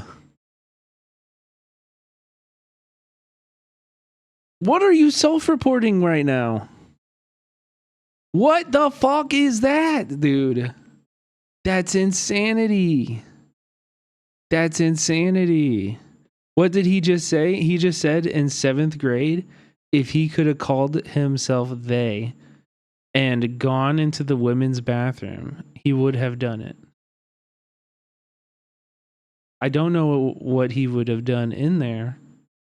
I think it's implied that it's very fucking weird and wild. Be normal? Impossible. Impossible difficulty. Holy shit. Okay, we literally are a superpower. We're facing off against China with 1.4 billion people, and 2/3 of our children can't read 8th grade level. So no more about the lie. Wait a second, I'm on a roll. Like, it's also like, you understand that, like, trans people just want to exist. Like, they really act like there are roving gangs of, like, trans people with pickets and, like, you know, fire torches and, like, pitchforks who are just like, say they right now. Beetlejuice, thank you so much for the raid. What's up? Welcome in. Say it. Say my pronouns. Say the pronouns. You better get them right, you know? Like, this doesn't exist, man. This doesn't exist. The only people who are focused on it like this are you, man. They're literally you. Straight man jumped in gay city for refusing to twerk. True. I mean, it does happen. But only in gay cities. So, you know. What are you guys, against democracy? They fucking voted for that. They voted for that. That's their right. It's gay city. Roll for a second. Yeah. No more. I don't want to hear. I gave him the light. But I don't want to hear another word about the classroom. I don't want to hear another word about the bathroom until you tell me what you're going to do with the classroom. Yeah. Who's trying to talk to you about bathrooms, Ram? I know that there's a teachers union that was fucking going on strike to get you to to fund the fucking schools in a way that they deserved, and to put, like, counselors in school classrooms. I know that I know this. The Chicago Teachers Union is very strong, and they're constantly striking for better working conditions and for more resources for their students. This is a constant struggle with the city. And, like, Rama's over here like, everybody's like, stop talking to me about bathrooms. Who the fuck is talking to you about bathrooms? Like, who? Where is this outrage even at? I don't see it. I do not see it. The outrage is exclusively coming from the right wing. Like, that's it. Most people just, like, fucking hate to use the bathroom like everybody, you know? Like, it's awkward. You go in and you use it, like, and you get out. Like, what the fuck are we doing? Stop talking about it. You're the one that keeps bringing it up. I couldn't agree more. But I think also, these are just not genuinely not conversations that people are having on the ground level. Like, I don't think that people, like, didn't vote for Democrats because of fucking bathroom conversation. I don't think this exists. I think it's a totally made up phenomenon in liberal minds right now. And it's also just, like, an excuse for them to be transphobic. And it's like, it just shows how vapid their entire ideology is. That they're just like, oh, well, what do we do wrong about the previous election? Oh, I guess we didn't hate trans people enough. Like, that's really that's the best you guys have. Do you know what I mean? Like, that's the best you can get. That's the best you got. That's it. To be fair, this is actually... I was being fair. No, this is a huge Democratic Party problem. If you look at Democratic cities, they are terribly run. They have incredibly high taxes. It is impossible to build, so the cost of housing... Let me finish. He's not even... whatever. He's probably going to talk about deregulating housing, which This is a way larger conversation. You can go to Amy C3 to get that react, but this is like he's like there is a conversation. If you've ever watched my stream, even earlier today, we were looking at the LA city controller. Most cities are run like fucking shit. Most cities are trash. And do you know why? It's because the police budget sucks up fucking 50, 30 to 50% of your city's budget, and it gets more and more every single year. And so there's no money to actually fund the things that benefit you and to make your city nice to live in, Instead you get surveilled and over policed, It's like, yeah, there is a big problem with American cities. It is true. Yeah. It's housing, but like all of this stuff. Yeah, we don't give landlords enough tax cuts. Yeah, of course. There's so much legislation that could be done to help the housing crisis. Best among them is public housing. Best among them is public housing, and our cities can and should be doing that, but they're not. They're not. Vacancy tax is another one that's probably even more politically expedient. Could actually maybe happen if landlords didn't have such a stranglehold on our city governance. But to build, so the cost of housing. Let me finish. I give you a chance. Cost of housing is crazy in places like New York and Chicago. If you look at democratic states, look at New York versus Florida. Okay, roughly the same population. The budget of New York State is twice that of Florida. What do they have? Streets paved with gold? I live in New York. I pay the highest taxes in New York. You get nothing for it. And I think... Dude, yeah. Look at the NYPD's budget, man. Why does the NYPD have a station in Tel Aviv? That seems like a waste of your city's budget. Yeah. Right. That is the image people have. But I mean, New York is especially fucked because they got 9/11. They got 9/11, so now every mayor is like, we got a anti-terrorism task force, everything, and we have 16 different divisions for suppressing protest, and look, NYPD's budget is like, holy fuck. The amount that has been spent on the NYPD is wild. Even compared to like LA, it's like, what the fuck? Of the Democratic Party. Lots of taxes, lots of regulation, but nothing gets done. Hey, and I think I live in LA. Right. And I think, and again, like nobody on this panel is suggesting that we don't raise the LAPD budget. They're gonna these are the same people who would be like, no, the fire department's budget wasn't cut. You actually don't understand. Like, I promise you, every single person at this table would counter you if you provided them with the fucking proof from the LA city, like the city attorney, the controller office that we watched earlier today. They would all say this, and it's like, okay, like, you are the problem with the cities. You know what I mean? Like, you're the problem. Actually, it is actually you, Ram. It's you. You're the problem. If the Democrats, because the only thing they're going to want to cut when they talk about high taxes, they talk about inflated city budgets. The only things they're going to want to cut are the things that are actually services that are actually benefiting real people, that actually make the city livable. Like, there is nothing to cut, man. The city is going bankrupt. There's nothing to cut except for the cops. The cops can be cut a lot. You just have to be brave enough to do it. Have to own this and realize the answer to everything is not more taxes, more regulation. People are fed up of that, and they feel that it isn't working. Anyway, that's that. But we did have some insight coming out of this Playbook DC article.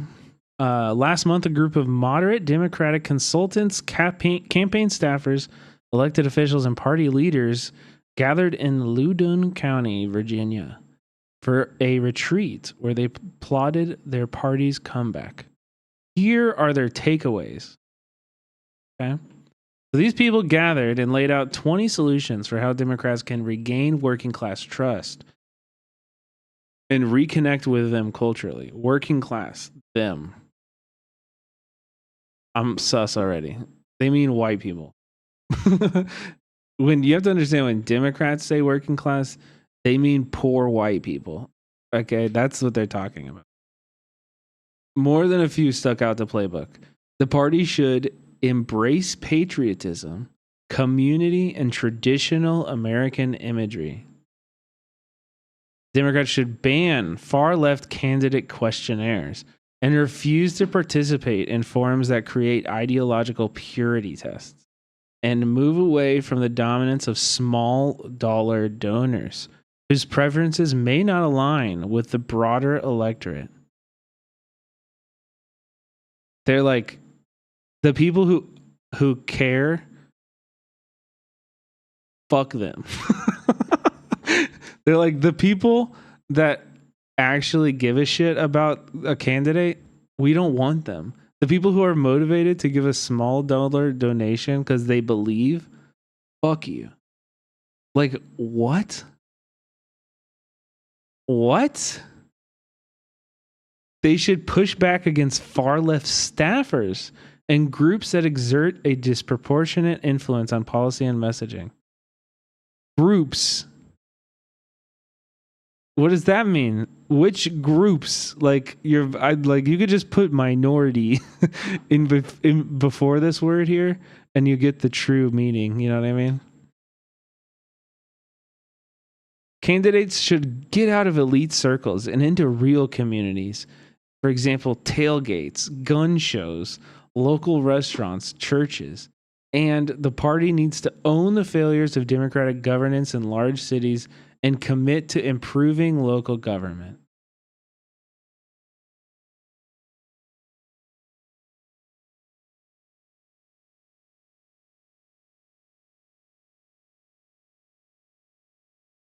I'm not showing you this to make you feel doomer. I'm showing you this to get you to move your hope away from the Democratic Party. Stop paying attention to them. You need to build it outside of them. Okay? We need the next thing. These people are dead. They're dead. It's done. They're done. They're never going to win again. I promise you. Is over. It's over for them. We can build what comes after. Build the power now. Okay, let's get to the YouTube shit. Okay. Oh, I do want to talk about this stuff going on with Emery and Valkyrie and stuff. So a little bit of I wouldn't even call it drama. This is just fucking horrifying. So if you guys don't know, Cinna and Valkyrie were doing a like streamathon together, like a duo streamathon thing. And this is one of their like last days, and they went to Santa Monica Pier in LA. And this guy approached them. We can just watch the video full here. I think it's important to watch this and to like, I think men should watch it, especially. Yeah, it was Cinna, Valkyrie, and Emery. And then there were other people there too. I don't know all of them. Emily and Rosie, I guess. I don't know. But yeah, I just think it is kind of important for us to like, as a community, to like recognize that this shit happens, and like, you know, Emily and Rosie are their assistants. Yeah. So like, do you know who's operating the camera?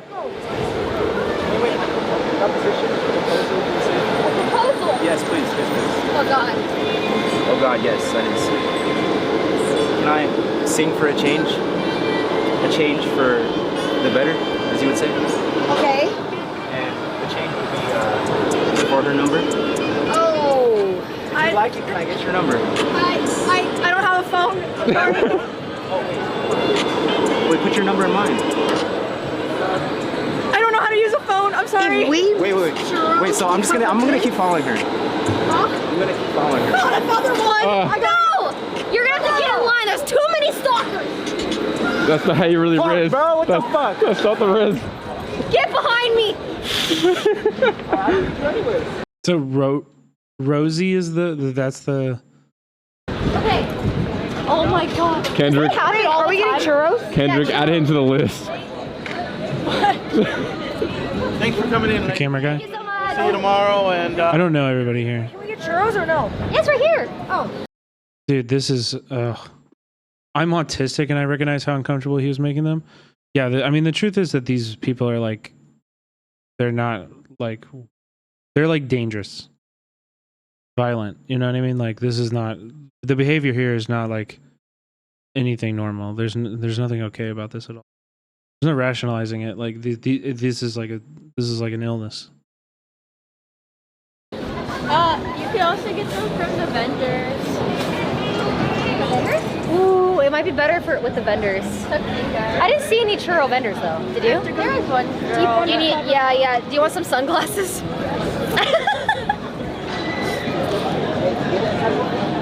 You like these? Incognito time. Stand behind me. I don't like. I'm gonna keep following her. Yeah. Like, where's your little Glock? I mean the lighter. I'll beat it. Like, everybody is. Also, did she say, "Where's your little Glock"? I haven't seen that part yet. Hold on. Following her. Yeah. Like, where's your little Glock? She did. Oh, so she was strapped. Okay. I mean, good for her. I mean the lighter. I'll beat him if I have to. Forgot we're in public. No, I'll beat him. Wait, she looks so cool. I'm turbo chilling. She's turbo chilling. Aww. Wait, you look so cute. I feel like a grandma. You look adorable. Just like this invasion of like security and like personal space is really, really, really uncalled for and scary. Oh, you would never be able to tell it's her. Are you kidding me, Becca? Yeah, it's incredibly traumatic. drop him that base, we'll take care of it. And then he's just like hanging out over there. Yeah, this is not okay. And also, like, you know, men, don't ever, if you don't ever fucking do this, obviously. B, if you see this happening, you need to step the fuck in. Like, I'm sorry, but like, this is when you step up. Like, you have to, like, I don't care who you are, I don't care what you look like. You step up. Like, if you're in line here and there's the weird energy and you don't know, yeah, is this guy bothering you? Yeah, right. Like, are you okay? Like, you know, like, you need to say something. Can I be mean to him? Yeah, you can. Okay. You have permission. Yeah. Oh, we have to keep Well, we try to be nice. I thought he was gonna sing us a little song. I know. I wonder if the camera's at an element of is this a bit? I mean, maybe I could see that, but like, I'm saying this more as like, I'm not blaming anybody here for not doing anything. Like, this is not what I'm saying that for. I'm saying it more as like, this happens all the fucking time. This was just caught on camera.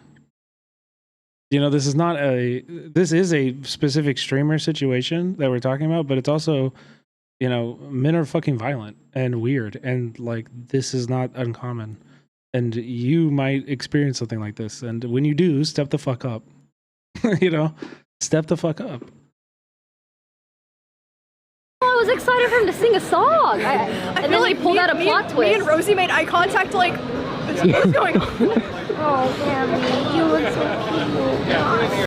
This is no joke. I had an ex-girlfriend that turned into this when I tried to leave. Stalked me for months, stalked my friends, harassed my friends and family, showed up all. Oof.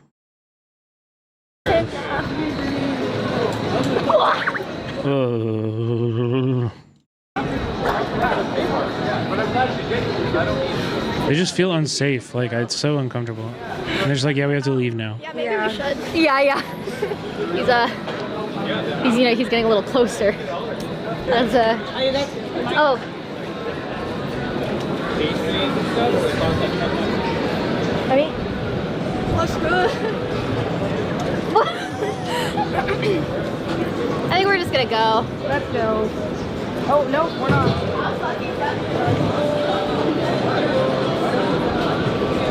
No. What's up, huh? Hey, excuse me? No. Security? Emily, no. Hey, stop. Whoa. It's fucking fight right now. What? Right. Get away from now. Hey, what's going Security. on? He's harassing us. What's going on? What's going on, man? Right now. I'll kill you right now. Fuck off. Kill you right now. Yeah, the camera guy stepped up. Security, please. Security.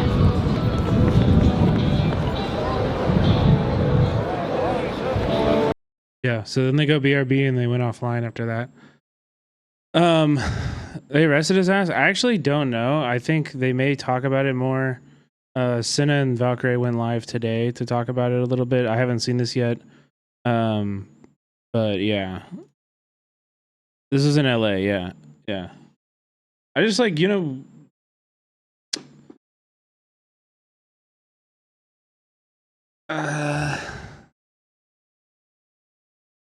I'm not sure like how to I just feel like when misogyny is normalized on the platform, this stuff is like this is like the only logical explanation. This is the only logical result. When you have streamers who are openly like regularly like talking about women in derogatory ways and hosting places on their site where people can be like, implicitly and explicitly misogynistic, like this is where that leads to.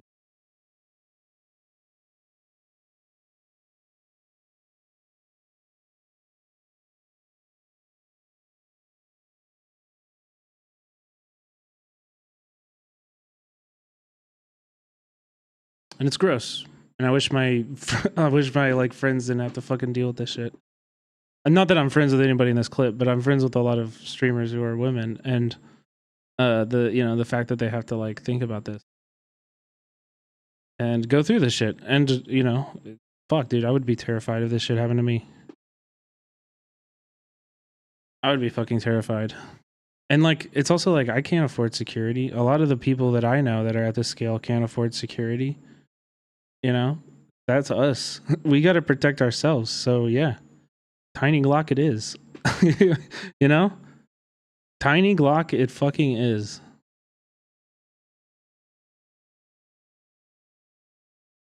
I don't know. And they shouldn't have to. No, they shouldn't. Of course not. Of course not. This is a cultural problem, though. It's like it truly is. It's a cultural problem. Where it's like we, have allowed misogyny in this society for so long, and we're not fucking checking our friends as men, and we're not like raising our boys to have a good understanding of and respect for women. Is it illegal to have a sap in California? What's a sap?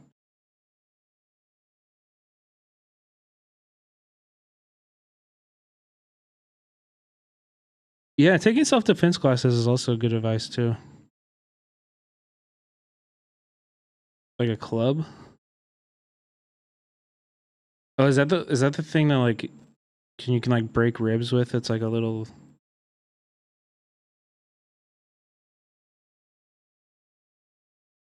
It's crazy people called it overreacting. People, what? Like stalkers haven't killed people? Bro, he literally was yelling, "I'm gonna kill you right now." The fuck? The fuck?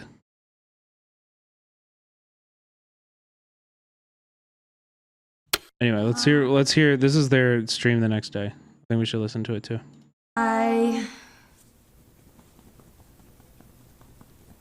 Hello. Yeah. I was just telling her, I was like, why does it feel like we did something wrong? Yeah, it feels like we're in trouble. It feels like, which is just not the case. Like, this is crazy. It's so crazy. Hello. We wanted to officially end the marathon, have some closure, talk about the situation a bit, and just end it properly because it didn't feel right ending it the way that it ended yesterday.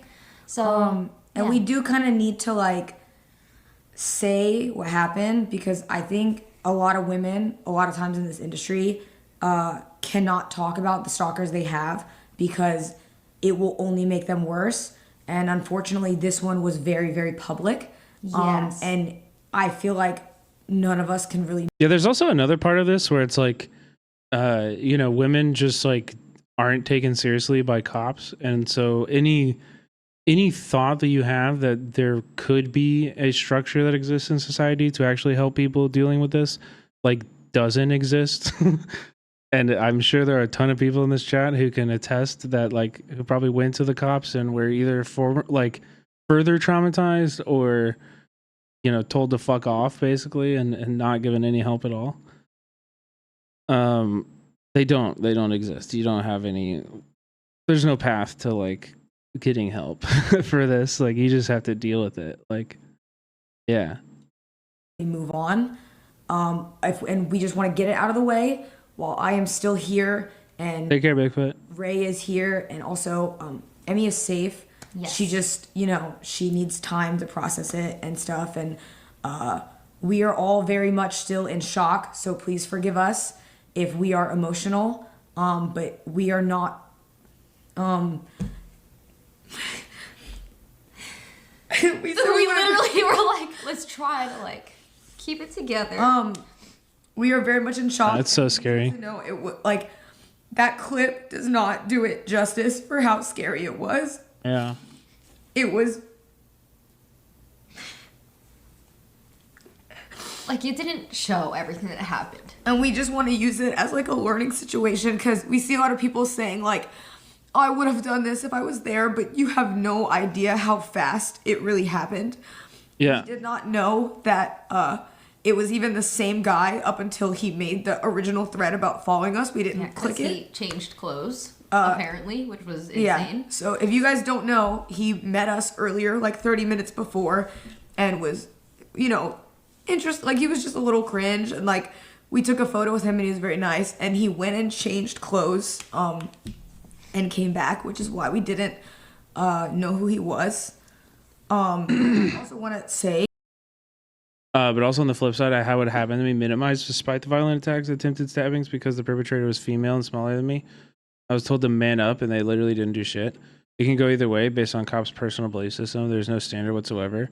Fuck cops, they don't do shit. I think that's the point, is that cops are just like, don't really want to, they don't really want to do their jobs and like be like, especially if you're a victim, like, yeah, it's, you're right to point out that it's not just women who go through that, but there are very specific instances where women go through that. And there are specific instances where men go through that too, as you pointed out. Before we say anything, like, if you even remotely think that Rosie and Emily did anything wrong, like, I genuinely mean this. They not like Shut us. the fuck up. Like, they not seriously. like us. They not like us. True. Misogynist, not like us. Anonymous, thank you for the gifted sub. Because you were not there.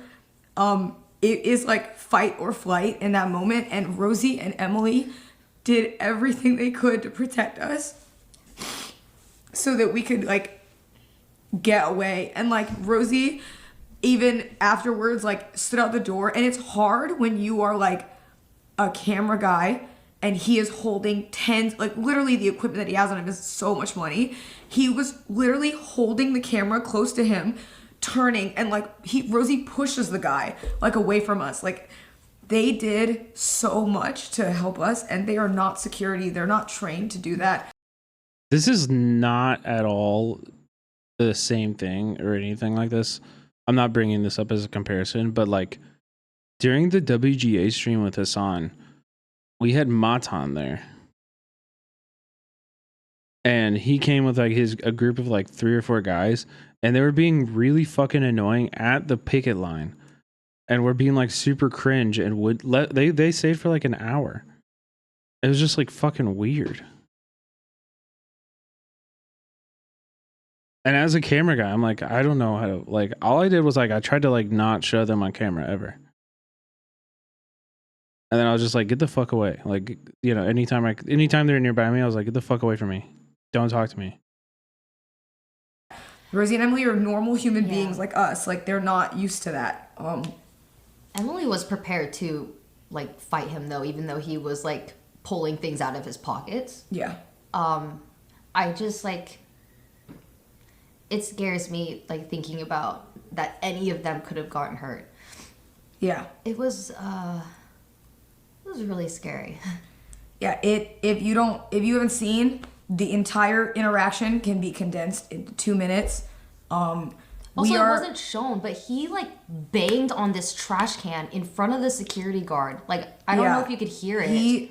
The way that we knew he was manic was he kept changing, like personality. Like, he would get really happy and be really nice, and then feel threatened and get really aggressive very quickly, and was punching stuff behind us. And when he charged at Emily and stuff like that, and he charged at Emmy, we just went into fight or flight. And for those of you who don't know, like, we know he's a stalker. He pulled up, when he was behind us, he pulled up Emmy's TikToks. Yeah, he was watching. And was watching her TikToks and like looking up and like, and just like staring at us. And he, even when like he ran at us and he said he was gonna kill us, he kept running and trying to get something out of his pocket. And like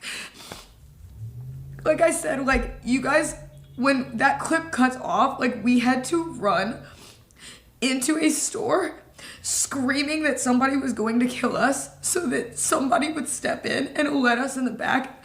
And we were lucky that one of the workers, who was not like questioning us, actually like believed us, and he put us all in the back. And they're panicked. They didn't know what to do, so they tried to bring us behind the buildings to help us, but we didn't know where he was. I think when we went in the store, he backed off because it was a lot of people. Mm-hmm. And so we don't. But where the fuck is the like Santa Monica security? Like, where is anybody?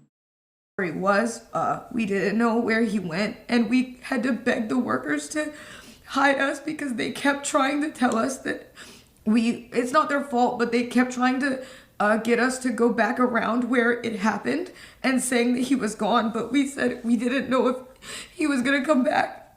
And so we had to hide in a shed for 15 minutes until the cops came. We were Jesus fuck terrified leaving because we didn't know if he was still around or if he changed. We didn't know where he was. He's still out there, but I am investing as much as I can to find this guy. If you have any information on this man, I would like it. We're going to find him, and I'm going to do everything I can to get this guy.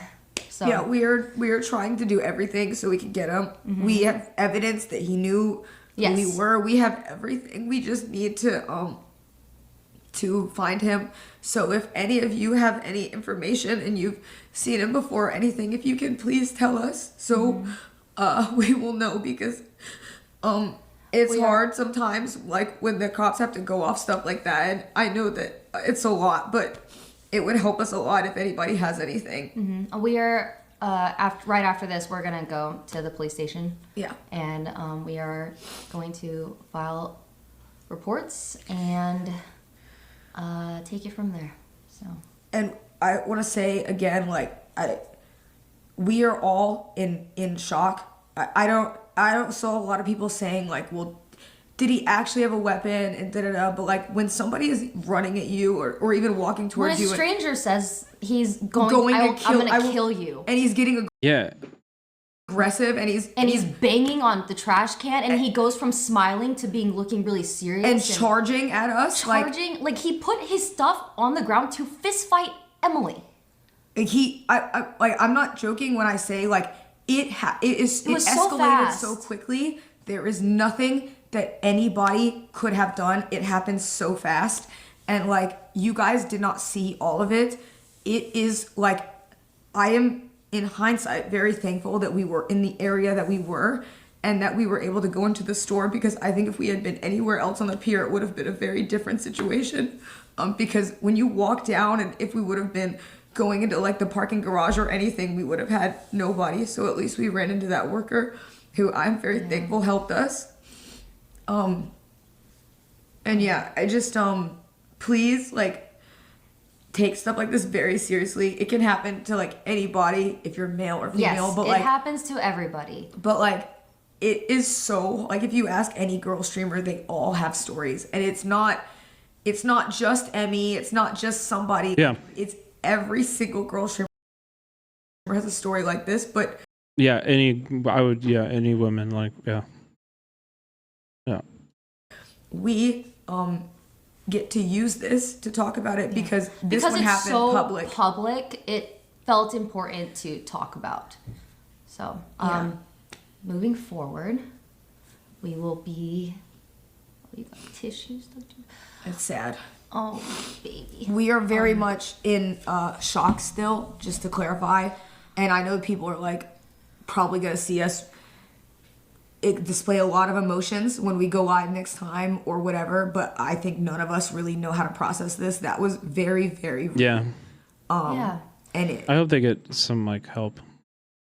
'Cause this is this is a super traumatic experience. Like, of course, having to run for your lives and hide, like, that's fucking traumatic. And for the people that are like trying to psychoanalyze and like say that it was fake, fuck you. Like, yeah. Also, people, when you're okay. Yeah, I know. Yeah. I know. Yeah. The other thing is those people are just gonna do that. Yeah. But you know, it is what it is. Sometimes people laugh when they're nervous. Sometimes people laugh when it's awkward. I definitely get that way, especially in an uncomfortable situation live on stream. Yes. It happens. People process things differently, and we're gonna get through this, and we will be much, much, much safer next time.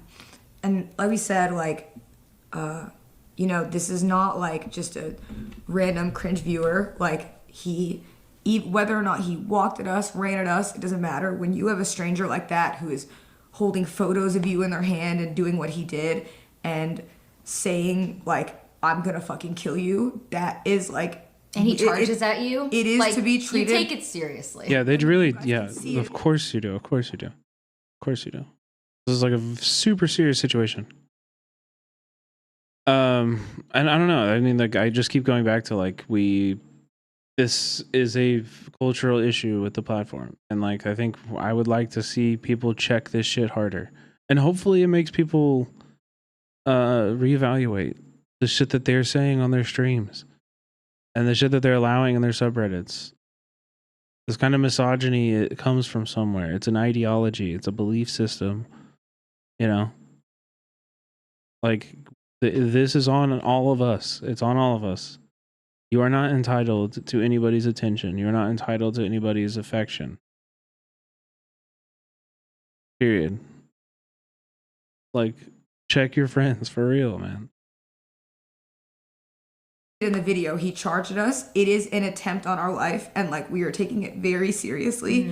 And please, you know, if you are like a female streamer, a lot of my friends are like guys that go stream. Like, I never thought that, like, I knew it could happen, but you always think that you know what you'll do in that situation, and when you're in it, it is very different. It's easy to say what you would have done in the situation, but when you are having your life threatened and you are in fight or flight, we are not going to wait around to see what he had in his pocket. You're just going to run because there's a guy saying he's going to kill you and reaching for your pocket. Like, that's not an unreasonable thing to think. And like, Rosie, Emily, me, Emmy, and Ray did the best that we could for the situation that we were in. And that is it. Yeah. And I would like to be able to go live again and not have to deal with this, but I know it's gonna be like a lot. So thank you for everybody who is being very nice. Yeah, thank you for all of the support this past week. It's been a crazy week. Yeah. And it was a really good marathon. We bonded a lot. And it sucks that a marathon that was to highlight. I have heard that this marathon was really fun. I didn't watch any of it, but if you are into that kind of content, it sounds really fun. You should definitely check out both of these streamers, Valkyrie and Stina.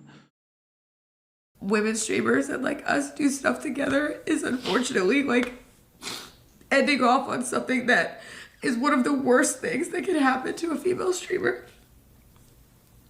And we are very thankful that it did not end with one of us getting seriously hurt. And thank you to both Rosie and Emily for all that they did during the marathon, because they helped so much and they've been not sleeping. We've been doing so much to make it as fun as we could. And it's unfortunate that it has to end. Calling me out. And then you sagged after? What the fuck is that? Fuck is that? You wanted to you're sad that I've been following for 7 months? And like this. You hit me with the call out. Oh, the sag was because of the video, not you. Because you just did the follow age, right? But we... Damn, Prodigy was in early. I don't think you can not bond over trauma, so, you know, we will get through this. Yeah. I think that's enough. Yeah, I think so too. Okay. All right. There was many, many good moments this past week. Last night was not one of them, but I hope it was a learning experience for other streamers, whether you're male, female, whatever. It is very dangerous, okay? Yeah. It only takes one person. I really don't even know what, like, yeah. I mean, just like don't IRL. Is that the advice? Free Palestine! Air Pop Tart, thank you so much for the 2 And I just subscribed. I don't know. It's like it's scary. It's really scary. Honestly, like the only thing I can think of that's like a solution is like Twitch needs to be fucking serious about misogyny. Like the way the men talk about fucking women on this platform is gross. It's fucking gross. And it needs to be addressed. If you allow this shit to fester, this is gonna happen a lot more often. You know? It's going to.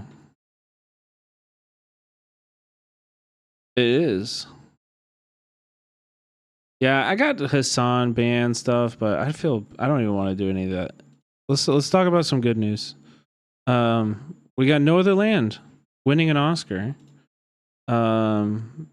Huge W. Really excited to see this. I haven't seen this movie yet, partly because it is not distributed in the United States, which we'll also talk about after this. So we're gonna watch the trailer first, and then we're gonna talk about their speeches, which I thought were really, really moving. Actually, we're gonna talk a little bit about some Twitter backlash to the speeches and people's criticisms of the speeches or whatever, which I think are kind of silly. And then I love to see a Palestinian film winning this award, just because, I mean, I've done a lot to like share Palestinian filmmakers and Palestinian film, over the last a year and a half or so, and it really is an incredibly beautiful place for filmmakers and cinema, and with so little resources and so many obstacles, they're still have always created really, really beautiful work. And this is one in a long line of incredible Palestinian films. What can be said? People are resilient as fuck.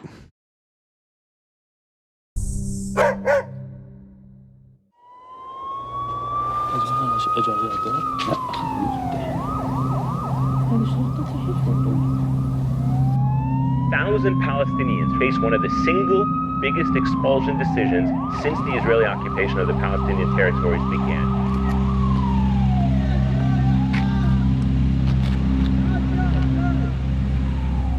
هاي قصة عن القوة. أنا اسمي باسل.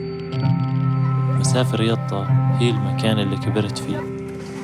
بداية تصويري هي بداية نهايتنا. جرافات؟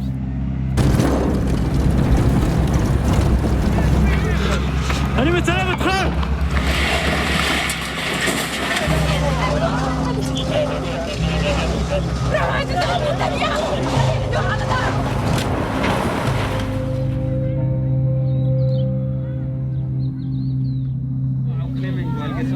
شوف ايش في الوضع 48 لا يهودي في صوت بيطلع يعني مش ناس قاعدين يعني فيش بني ادمين. شوف دخلوا. This is what's happening in my village now. Soldiers are everywhere.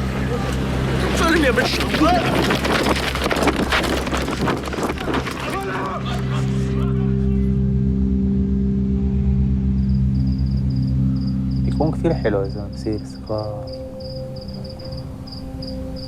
بعدين انتوا بتيجوا تزوروني مش أنا بزوركم. How far in are we? This is just the trailer, actually. ولا شو تفكر؟ لو أنت مكاني شو تفكر؟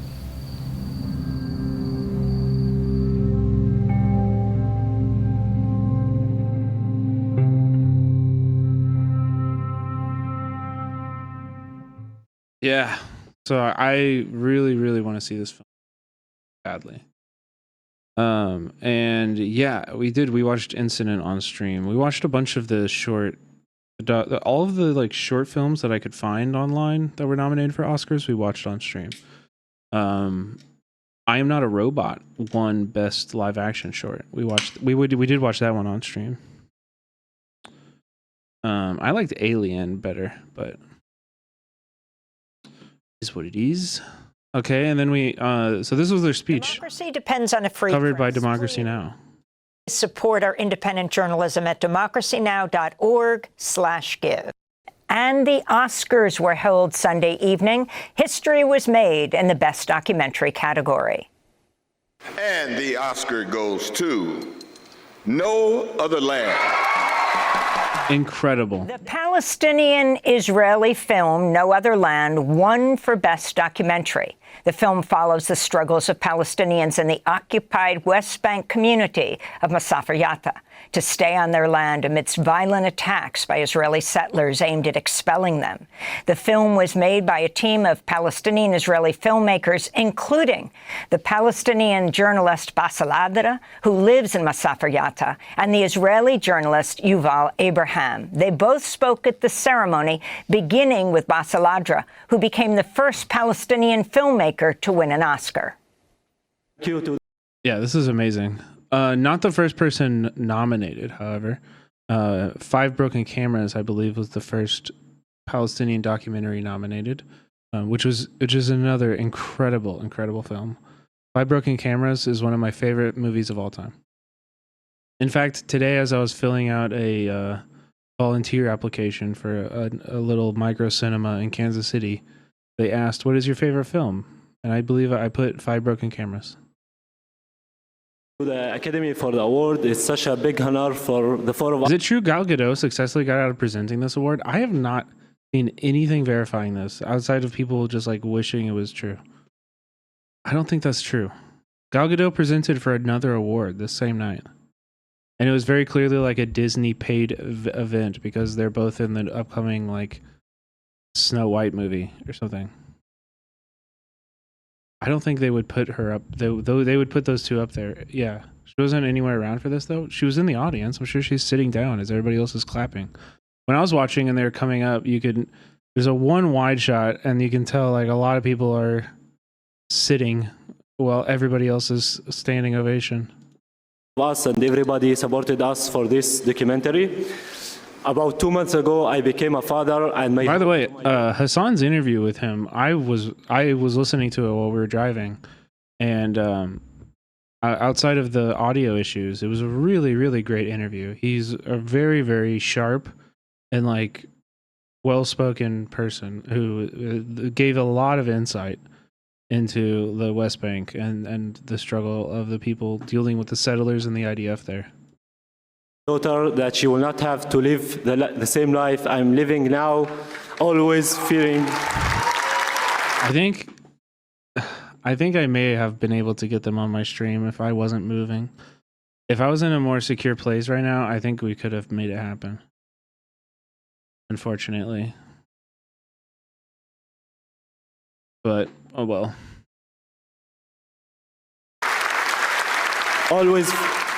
Always fearing settlers' violence, home demolitions, and forest spill displacements that my community, Masafir Yatta, is living and facing every day under the Israeli occupation. No other land reflect the harsh reality that we have been enduring for decades and still persist as we call on the world to take serious actions to stop the injustice and to stop the ethnic cleansing of Palestinian people. My fucking heart, man. My heart. Like, you've earned this, place. Talk your shit. You've earned this. You have earned this. Talk your shit. Rawi, what's up? Welcome in. Rawi, I actually am so glad you're here for this. Because I've seen some pretty bad takes, in my opinion, bad takes about this next part here. A lot of people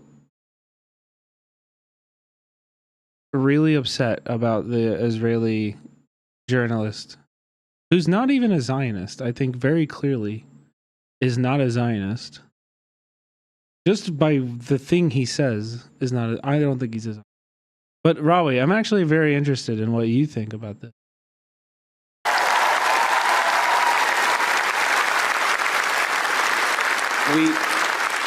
We made this film, Palestinians and Israelis, because together our voices are stronger. We see each other. The atrocious destruction of Gaza and its people, which must end. The Israeli hostages brutally taken in the crime of October 7th, which must be freed. When I look at Basel, let me see if I can find somebody who's. I did definitely see it. Ryan Grimm just tweeted about it too, and I agreed with what he.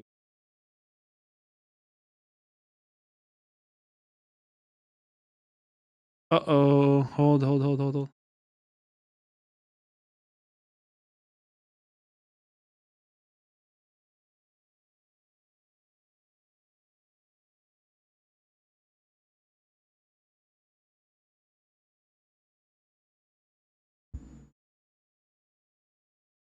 It's just coming. It's going to like 1,300 and then it goes down.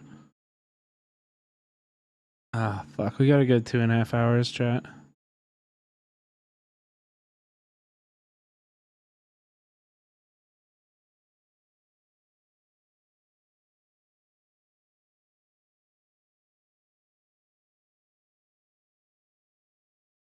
Maybe we're back. Holy shit. Fuck. Okay, we're back.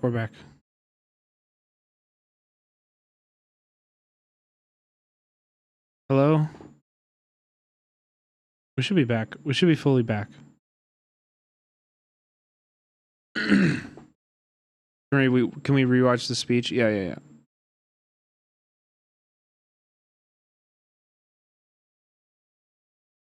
Hold on, I'm looking for. Ryan Grimm just posted. Yeah, here. A Palestinian filmmaker decided to work with an Israeli journalist who is not even a Zionist, and they won an Oscar. And I'm seeing so many people associated with the pro-Palestine movement attacking them. Who do you think this is helping? Yeah, so this guy's saying, sorry, Ryan, I respect your work, but this isn't a good take. Yuval's speech was pretty much standard two-state solution BS, and people have a right to be frustrated. Like, I don't know what speech they heard. Oh, fuck. My bad. Here, here's the Ryan Grimm tweet, and then this is the reply. Sorry, Ryan. I respect your work, but this isn't a good take. Yuval's speech was pretty much standard two-state solution BS, and people have a right to be frustrated. And then the speech in question. Because together our voices are stronger. We see each other. The atrocious destruction of Gaza and its people, which must end. The Israeli hostages brutally taken in the crime of October 7th, which must be freed. When I look at Bassel, I see my brother, but we are unequal. We live in a regime where I am free under civilian law, and Bassel is under military laws that destroy his life and he cannot control. There is a different path, a political solution without ethnic supremacy, with national... Like, dude, if you say without ethnic supremacy, to me, you get, like, you are demonstrating your understanding of this conflict in a very, very, very important way. And to me, in a very critical way. National rights for both of our people. And I have to say, as I am here, the foreign policy in this country is helping. I think maybe that's where they got it from here, where he says national rights for both our people. But I think that communicates more like he wants both Israelis and Palestinians to have equal rights. Right? Our ethnic supremacy, with national rights for both of our people. And I have to say, as I am here, the foreign policy in this country is helping. That could mean one state. I agree. And I think he's pretty like, oh my God, wait, my bitrate is falling.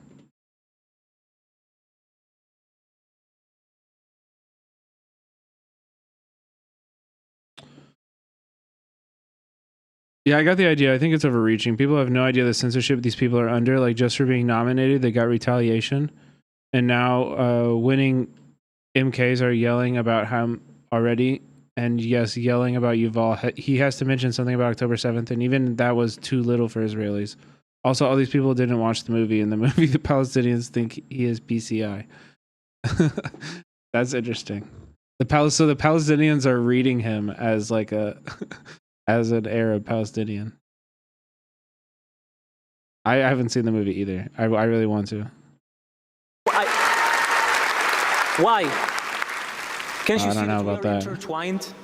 I don't know about that. That my people can be truly safe. Oh, because his Arabic was so good. That's amazing. If Bassel's people are truly free and safe, there is another way. It's not too late. Like this part, chat. This part gives me goosebumps every fucking time. Every time I hear it, it gives me goosebumps. Can be truly safe if Bassel's people are truly free and safe. The Jewish people can be truly safe if the Palestinian people are truly free. Safe. And safe. There is another way. Oof. It's not too late for life, for the living. There is no other way. Thank you. Israeli filmmaker Yuval Abraham and Palestinian filmmaker Bassel Adra, co-directors of No Other Land, which just won the Oscar for Best Documentary. Visit democracynow.org to see our interviews with both of them. Democracy Now! Is funded by viewers like you. Beautiful. Beautiful. Meanwhile, as this is happening, as we are celebrating it, I also had some... Wait, where was that? I had some coverage of protests happening outside. One second.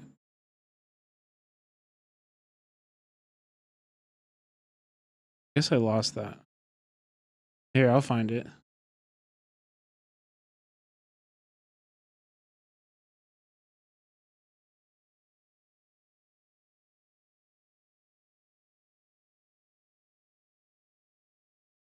Yeah, here. So this was outside of the Oscars as this was happening. LA showed up, protests for Palestine specifically, pro-Palestine demonstrators. Which means to bring something to simply. If you do not do so, you may be arrested or subject to other... Oh my God, Rawi. Dude, be safe. Be safe, bro. Hey, treat it nicer. I would be so terrified.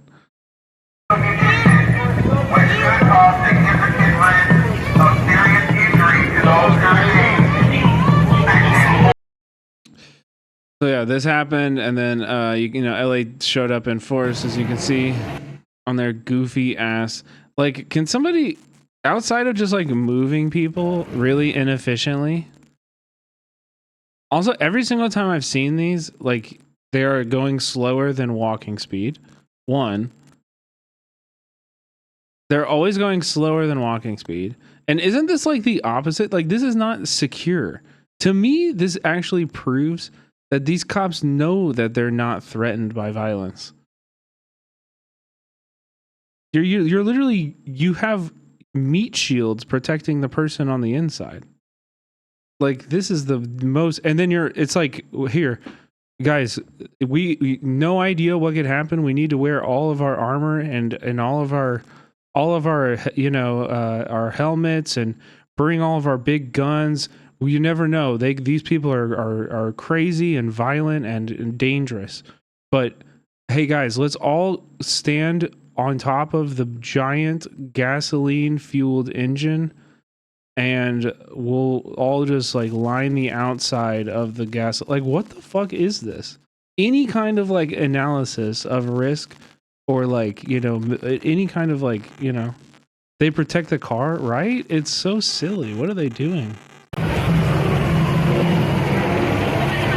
Like, why are you standing on that? It's not even moving. What is the deal? What is the deal? And then LAPD kettled the protesters and prepared to make arrests. I don't think there's enough cops, guys. Is the mic cable plugged in fully? I think so. Why? Your mic is getting weird. It's buzzing.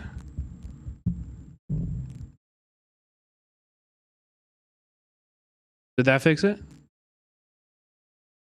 that fix it? The buzz?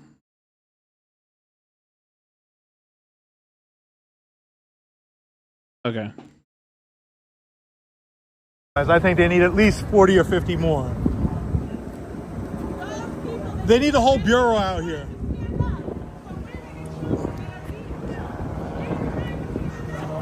Okay, don't say that. Don't say, guys, we're a non-violent stream. I'm giving the cops tips so they can be safer. Okay? That's why we're talking about this. To make them safer. You can't be saying stuff like that. Tisk chat. Didn't you see the fucking title? We're a non-violent only stream. Yo, this is insanity. They're waiting for backup.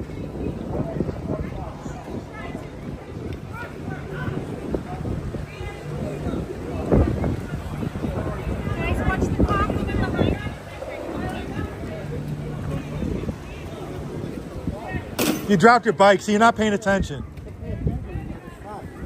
Little guy, pay attention. He's gotta hold your bike now, little guy? Oh man. You should be able to hold your own bike, little guy. They got the fun size cop out here. I love Will. I love Will. Will taught me how to do it, if I'm being honest. He's my sensei. He taught me everything I know. Oh! Wait, I didn't mean to do that. Uh-oh.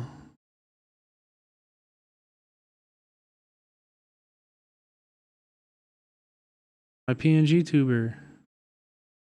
Oh no.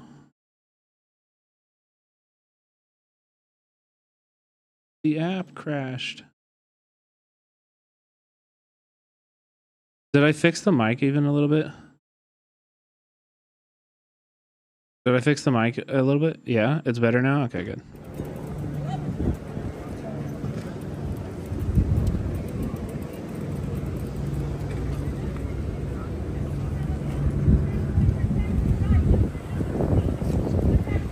So you can see there's a line of protesters back there blocking this road going on to Hollywood Boulevard.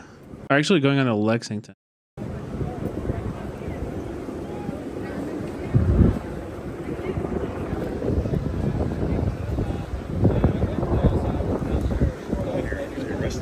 Yeah, they're going to at least do a cite and release or arrest. But there's going to be, cite and releases or arrest. They're being arrested.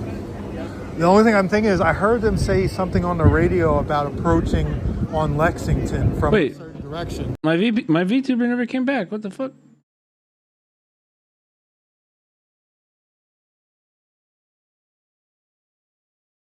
No, there's two of them. We only need one.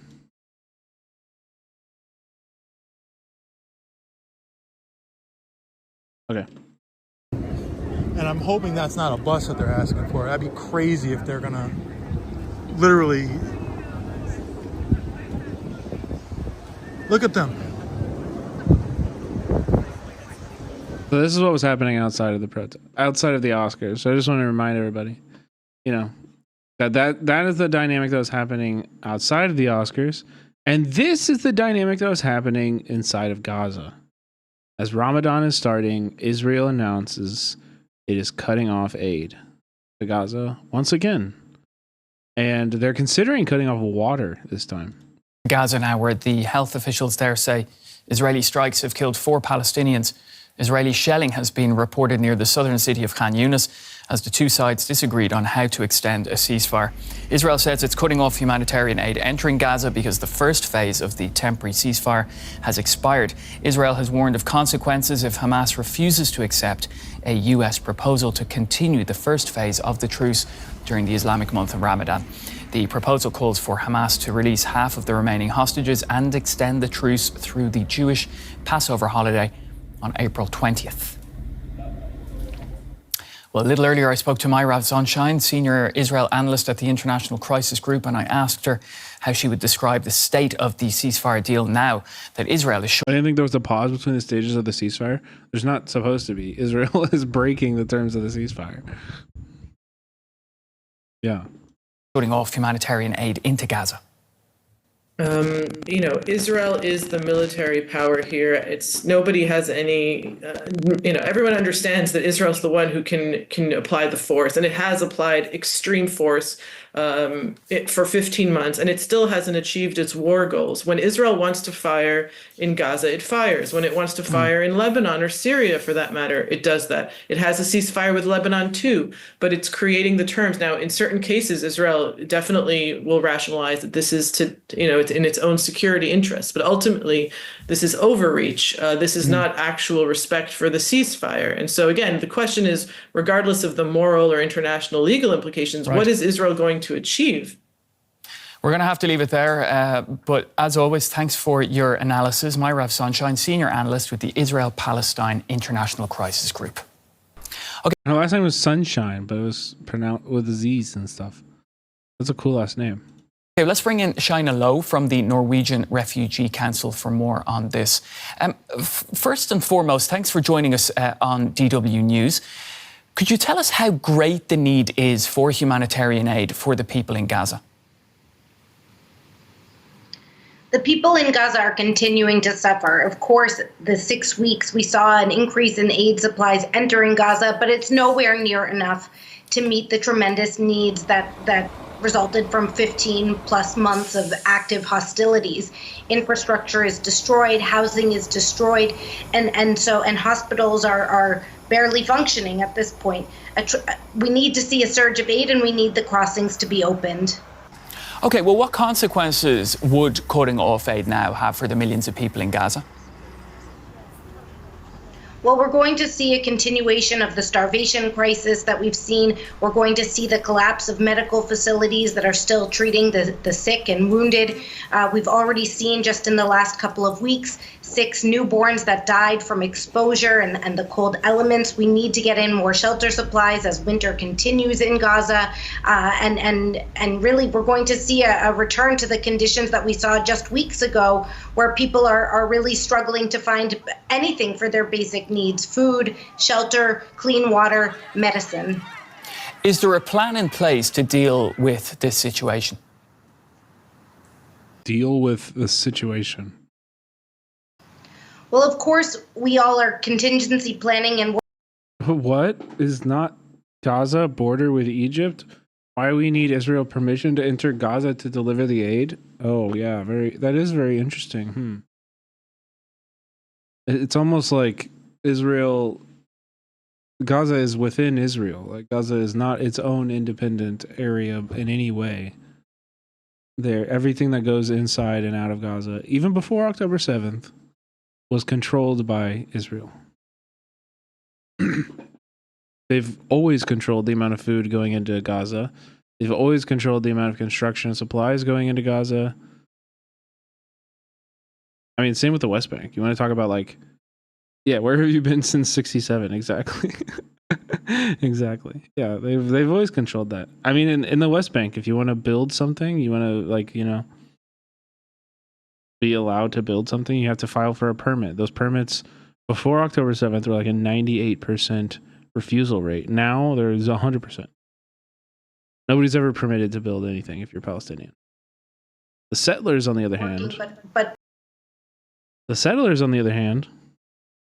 at this point, we saw the way that the conditions were prior to January 19th when the ceasefire came into effect. The trickle of aid that was entering was nowhere near enough to meet basic needs. People in Gaza are still in emergency crisis mode, and without aid there, it's going to be incredibly difficult to try and serve people. All right, well, we'll have to leave it there. Thank you, Shayna Lowe from the Norwegian Refugee Council. And I just also want to remind you of all the interviews we've watched where, people in Palestine make it very fucking clear that they're not leaving. People in Gaza are not leaving. They've already tried this. You've tried it already. You've already tried the make it unlivable strat, and it didn't work. They responded and they said, "We will eat the rubble." Gaza will not leave. Gaza will not give up. This is not going to happen. It's just not. All you're doing is torturing 2 million people. There's no exit from this. Thank you.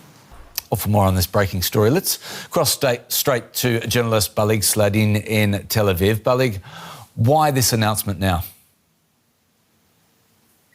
Well, we are in the first day after the end of the first phase of this deal. And Yo, Peden!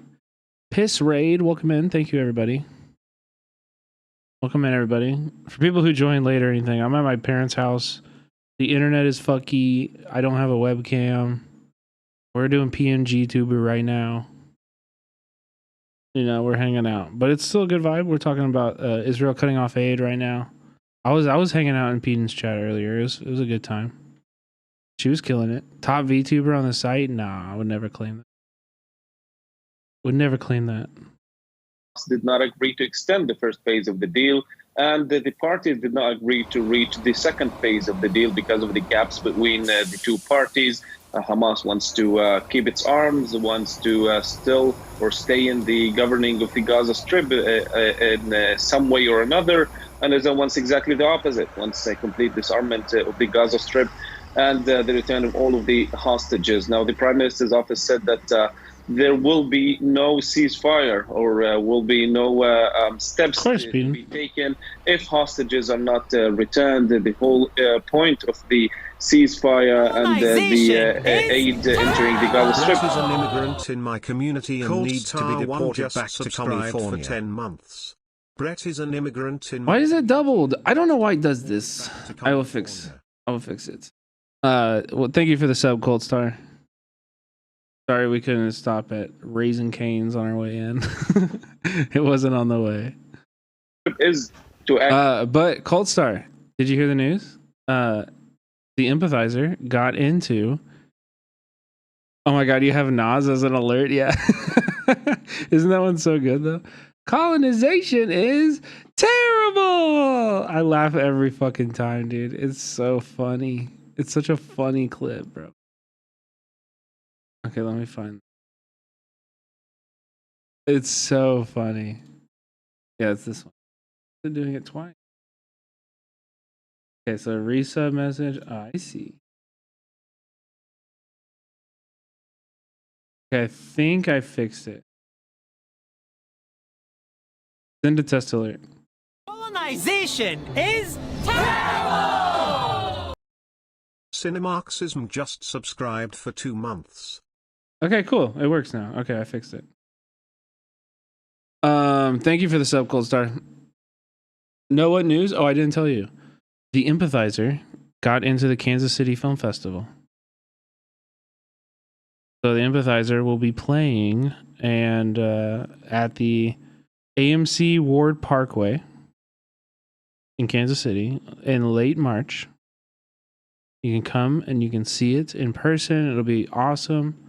Be a great way for me to get introduced to the filmmaking community in Kansas City. If there are any Kansas City chatters, you can obviously come and buy a ticket. Although I'm scared to say that after watching all that Cine shit. So don't be weird, but you guys aren't weird. Is there a Little Saigon in your town? I bet there's restaurants. I once went to a Vietnamese restaurant in Kansas City after I lived in Vietnam.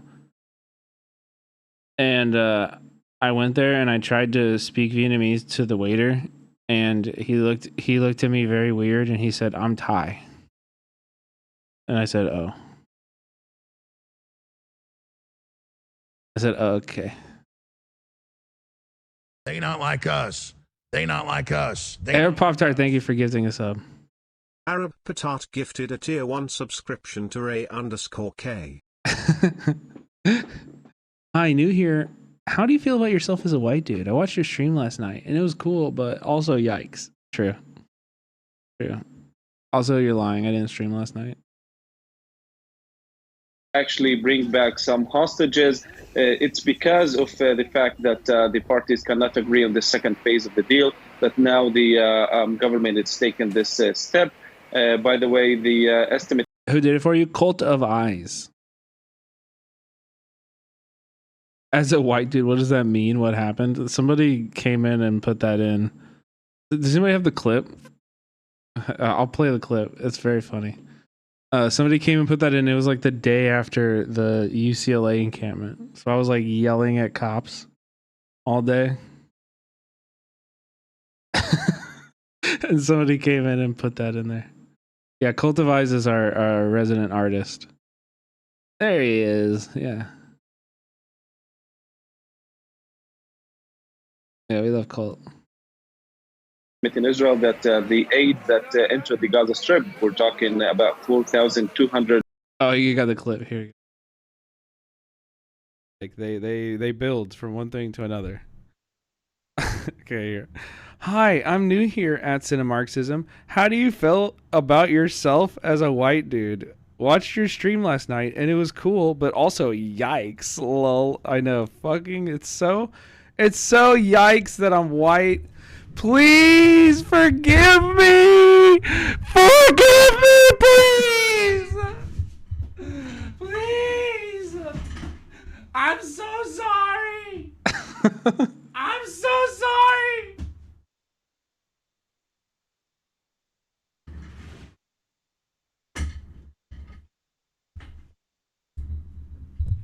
Imagine being white, bro.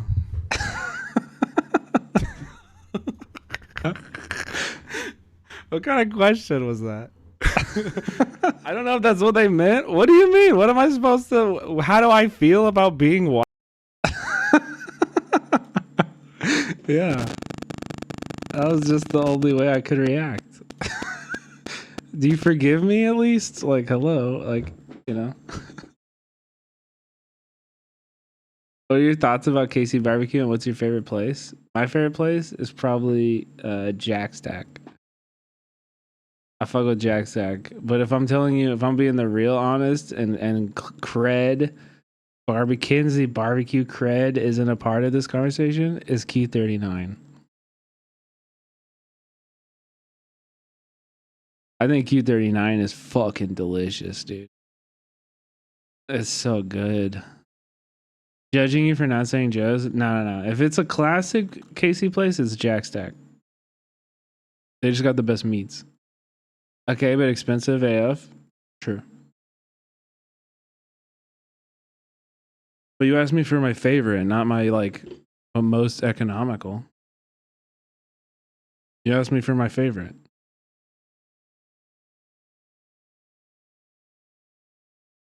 I fuck with Arthur Bryant's too. I think Arthur Bryant's would be my favorite if it's just on like vibes and like I mean they have really good food too, but Arthur Bryant's is awesome. Super cool place. Trucks. Burnco in Tulsa beats anything in KC. Shut the fuck up. Shut the fuck up. The only people that can claim any kind of holding a candle to KC barbecue is Texas. And they're wrong too. Shut the fuck up. Are we effing? Insomnia, thank you for the tier 1. Insomnia just subscribed. We good? We good? 6 weeks will sustain Hamas and the Gazans for at least 4 months, 4 to 6 months. So it's not. Yeah, this is the Israeli government's. This is the Israeli government's line: is that the aid that they've received in the last 6 weeks is going to last them for 4 months. It's like, shut the fuck up. Any immediate effect, but the Prime Minister's office said that consequences or further steps will be taken if the hostages are not Viermeyer, thank you for the tier 1. returned over the past next weeks. Charleston, South Carolina has all y'all beat on barbecue. Sorry, not sorry. Get that fucking vinegar shit out of my face. If I wanted a soup to eat with my barbecue, I'll go to Carolina, okay? I want a sauce. All right, that shit should stick. Shit should stick. Are any of your other videos from your coverage of the UCLA Cameron protests up anywhere? I don't know. I think no. Because I wanted to protect the identity of the protesters. You had to be there. Sorry. You had to be there. I think there's some though. If you go on my Twitter and search UCLA, you can find clips. I heard that and I won't forgive you. I'm wilding right now, Becca. Becca's a big fan of the vinegary barbecue. The barbecue when you pour it, it looks like water, you know? It's like 90% vinegar.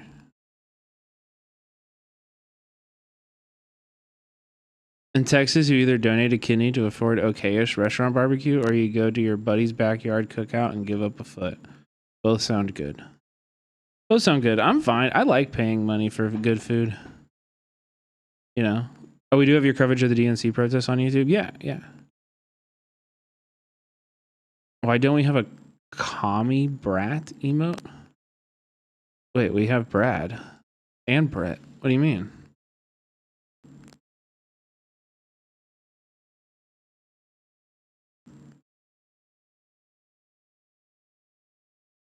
We have those. Those are Kami and Brad and Brett. Malik, you say it's not going to have an immediate effect, pardon me. What is Hamas saying on the other side? Okay, let's move on to a different video. Let's check out the second thought video. Gaza is a testing ground. A lot of reasons. This is something we've checked out a lot. Oh, hell yeah, we love this creator. Check out this this kid. He wants to get what is it, like his goal is like 100,000 subscribers or 1 million subscribers. Mr. Beast inside of Gaza. This kid's awesome. My fast here in Gaza. Today is the third day of Ramadan, and we decided to make a special meal for today. But there was a problem. I'll tell you what the problem is in a second. But what did I eat today to break my fast here in Gaza? Well, take a look. Let's break my fast. Now, Bismillah. So today we have macaroni and bechamel with cheese. I got some salad as well.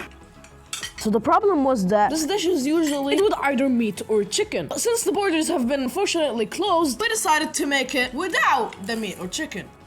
Still tastes good though. I'm gonna go devour this. Hope you guys have a blessed Ramadan this month and Ramadan Kareem. Ramadan Karine. Yeah, that was awesome. We love that guy. We love that little guy. His videos are all awesome.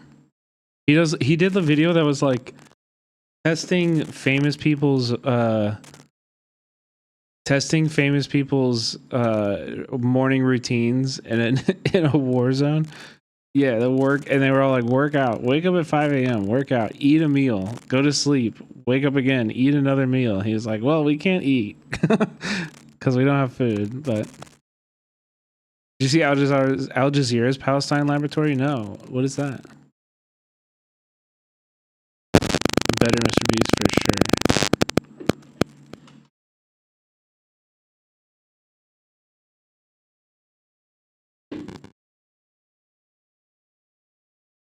Buzzing mic again? Really?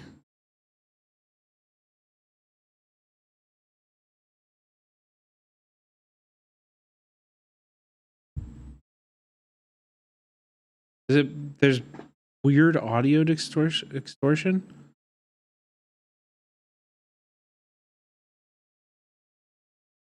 Someone got a text? The fuck?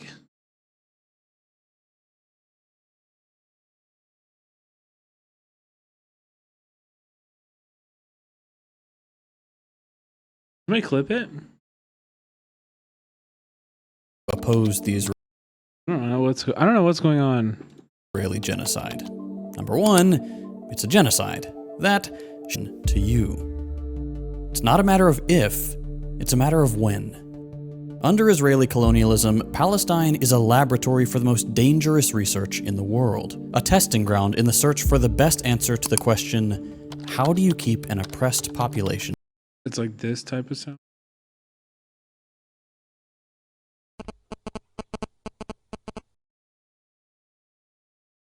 That's really weird. I'm not using anything with wireless.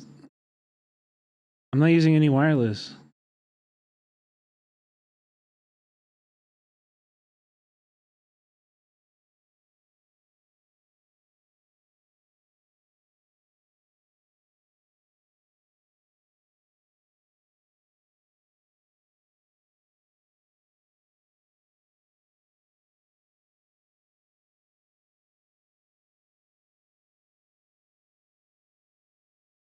Oh, this is getting very annoying, chat.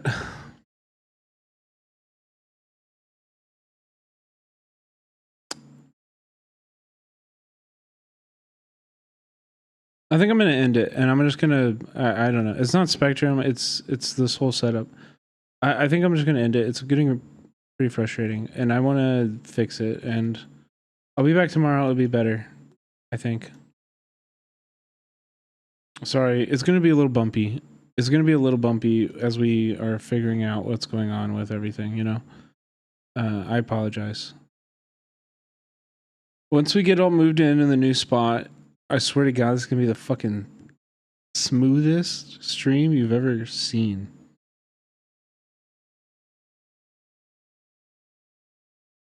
It's gonna be the dopest, nicest, like buttery looking, nicest looking stream you've ever seen. Also, I'm gonna be hotter, okay? Just cause. I'm gonna get way hotter. Yep. Hotter? How? I don't know, but it's gonna happen. I think maybe salt and pepper. That's what I'm counting on. My hair is graying a lot, you know? It's gonna get worse this year. A lot of gray. Anyway, we're gonna raid Doodle. Thank you for hanging out. I appreciate you all hanging through the Fs. Hanging through the bad shit. Anonymous Gifter, thank you for the 10 gifted subs. I'm better at doing it than I am at getting it done. An anonymous to me. user gifted 10 subscriptions to the community. Thank you for the 10 gifted subs as we raid out. I really appreciate you. At doing it than I am at getting it done to me.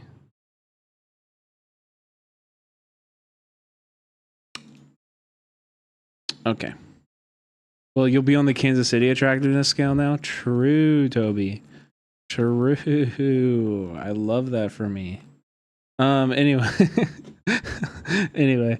Thank Thank you. Toby, also, I don't know if you heard, but I had my documentary got into the Kansas City Film Fest.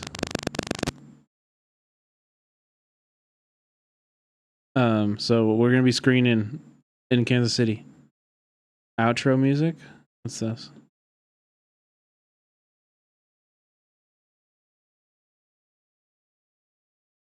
Okay, I like it. Yeah, anyway, we're gonna why am I delaying so much? We're gonna get out of here. This is frustrating and it's not the stream that I want to make. So the commentary was good, but it was just frustrating. We're still working through it. We're gonna figure something out good. We'll get on fiber or something and get on Ethernet and stuff. We'll figure it out. Follow us in the Discord. We'll be back tomorrow. Appreciate you guys all being here. Go hang out with Doodle, please. Doodle rules. I love Doodle so much. Please go support Doodle and be a good patron.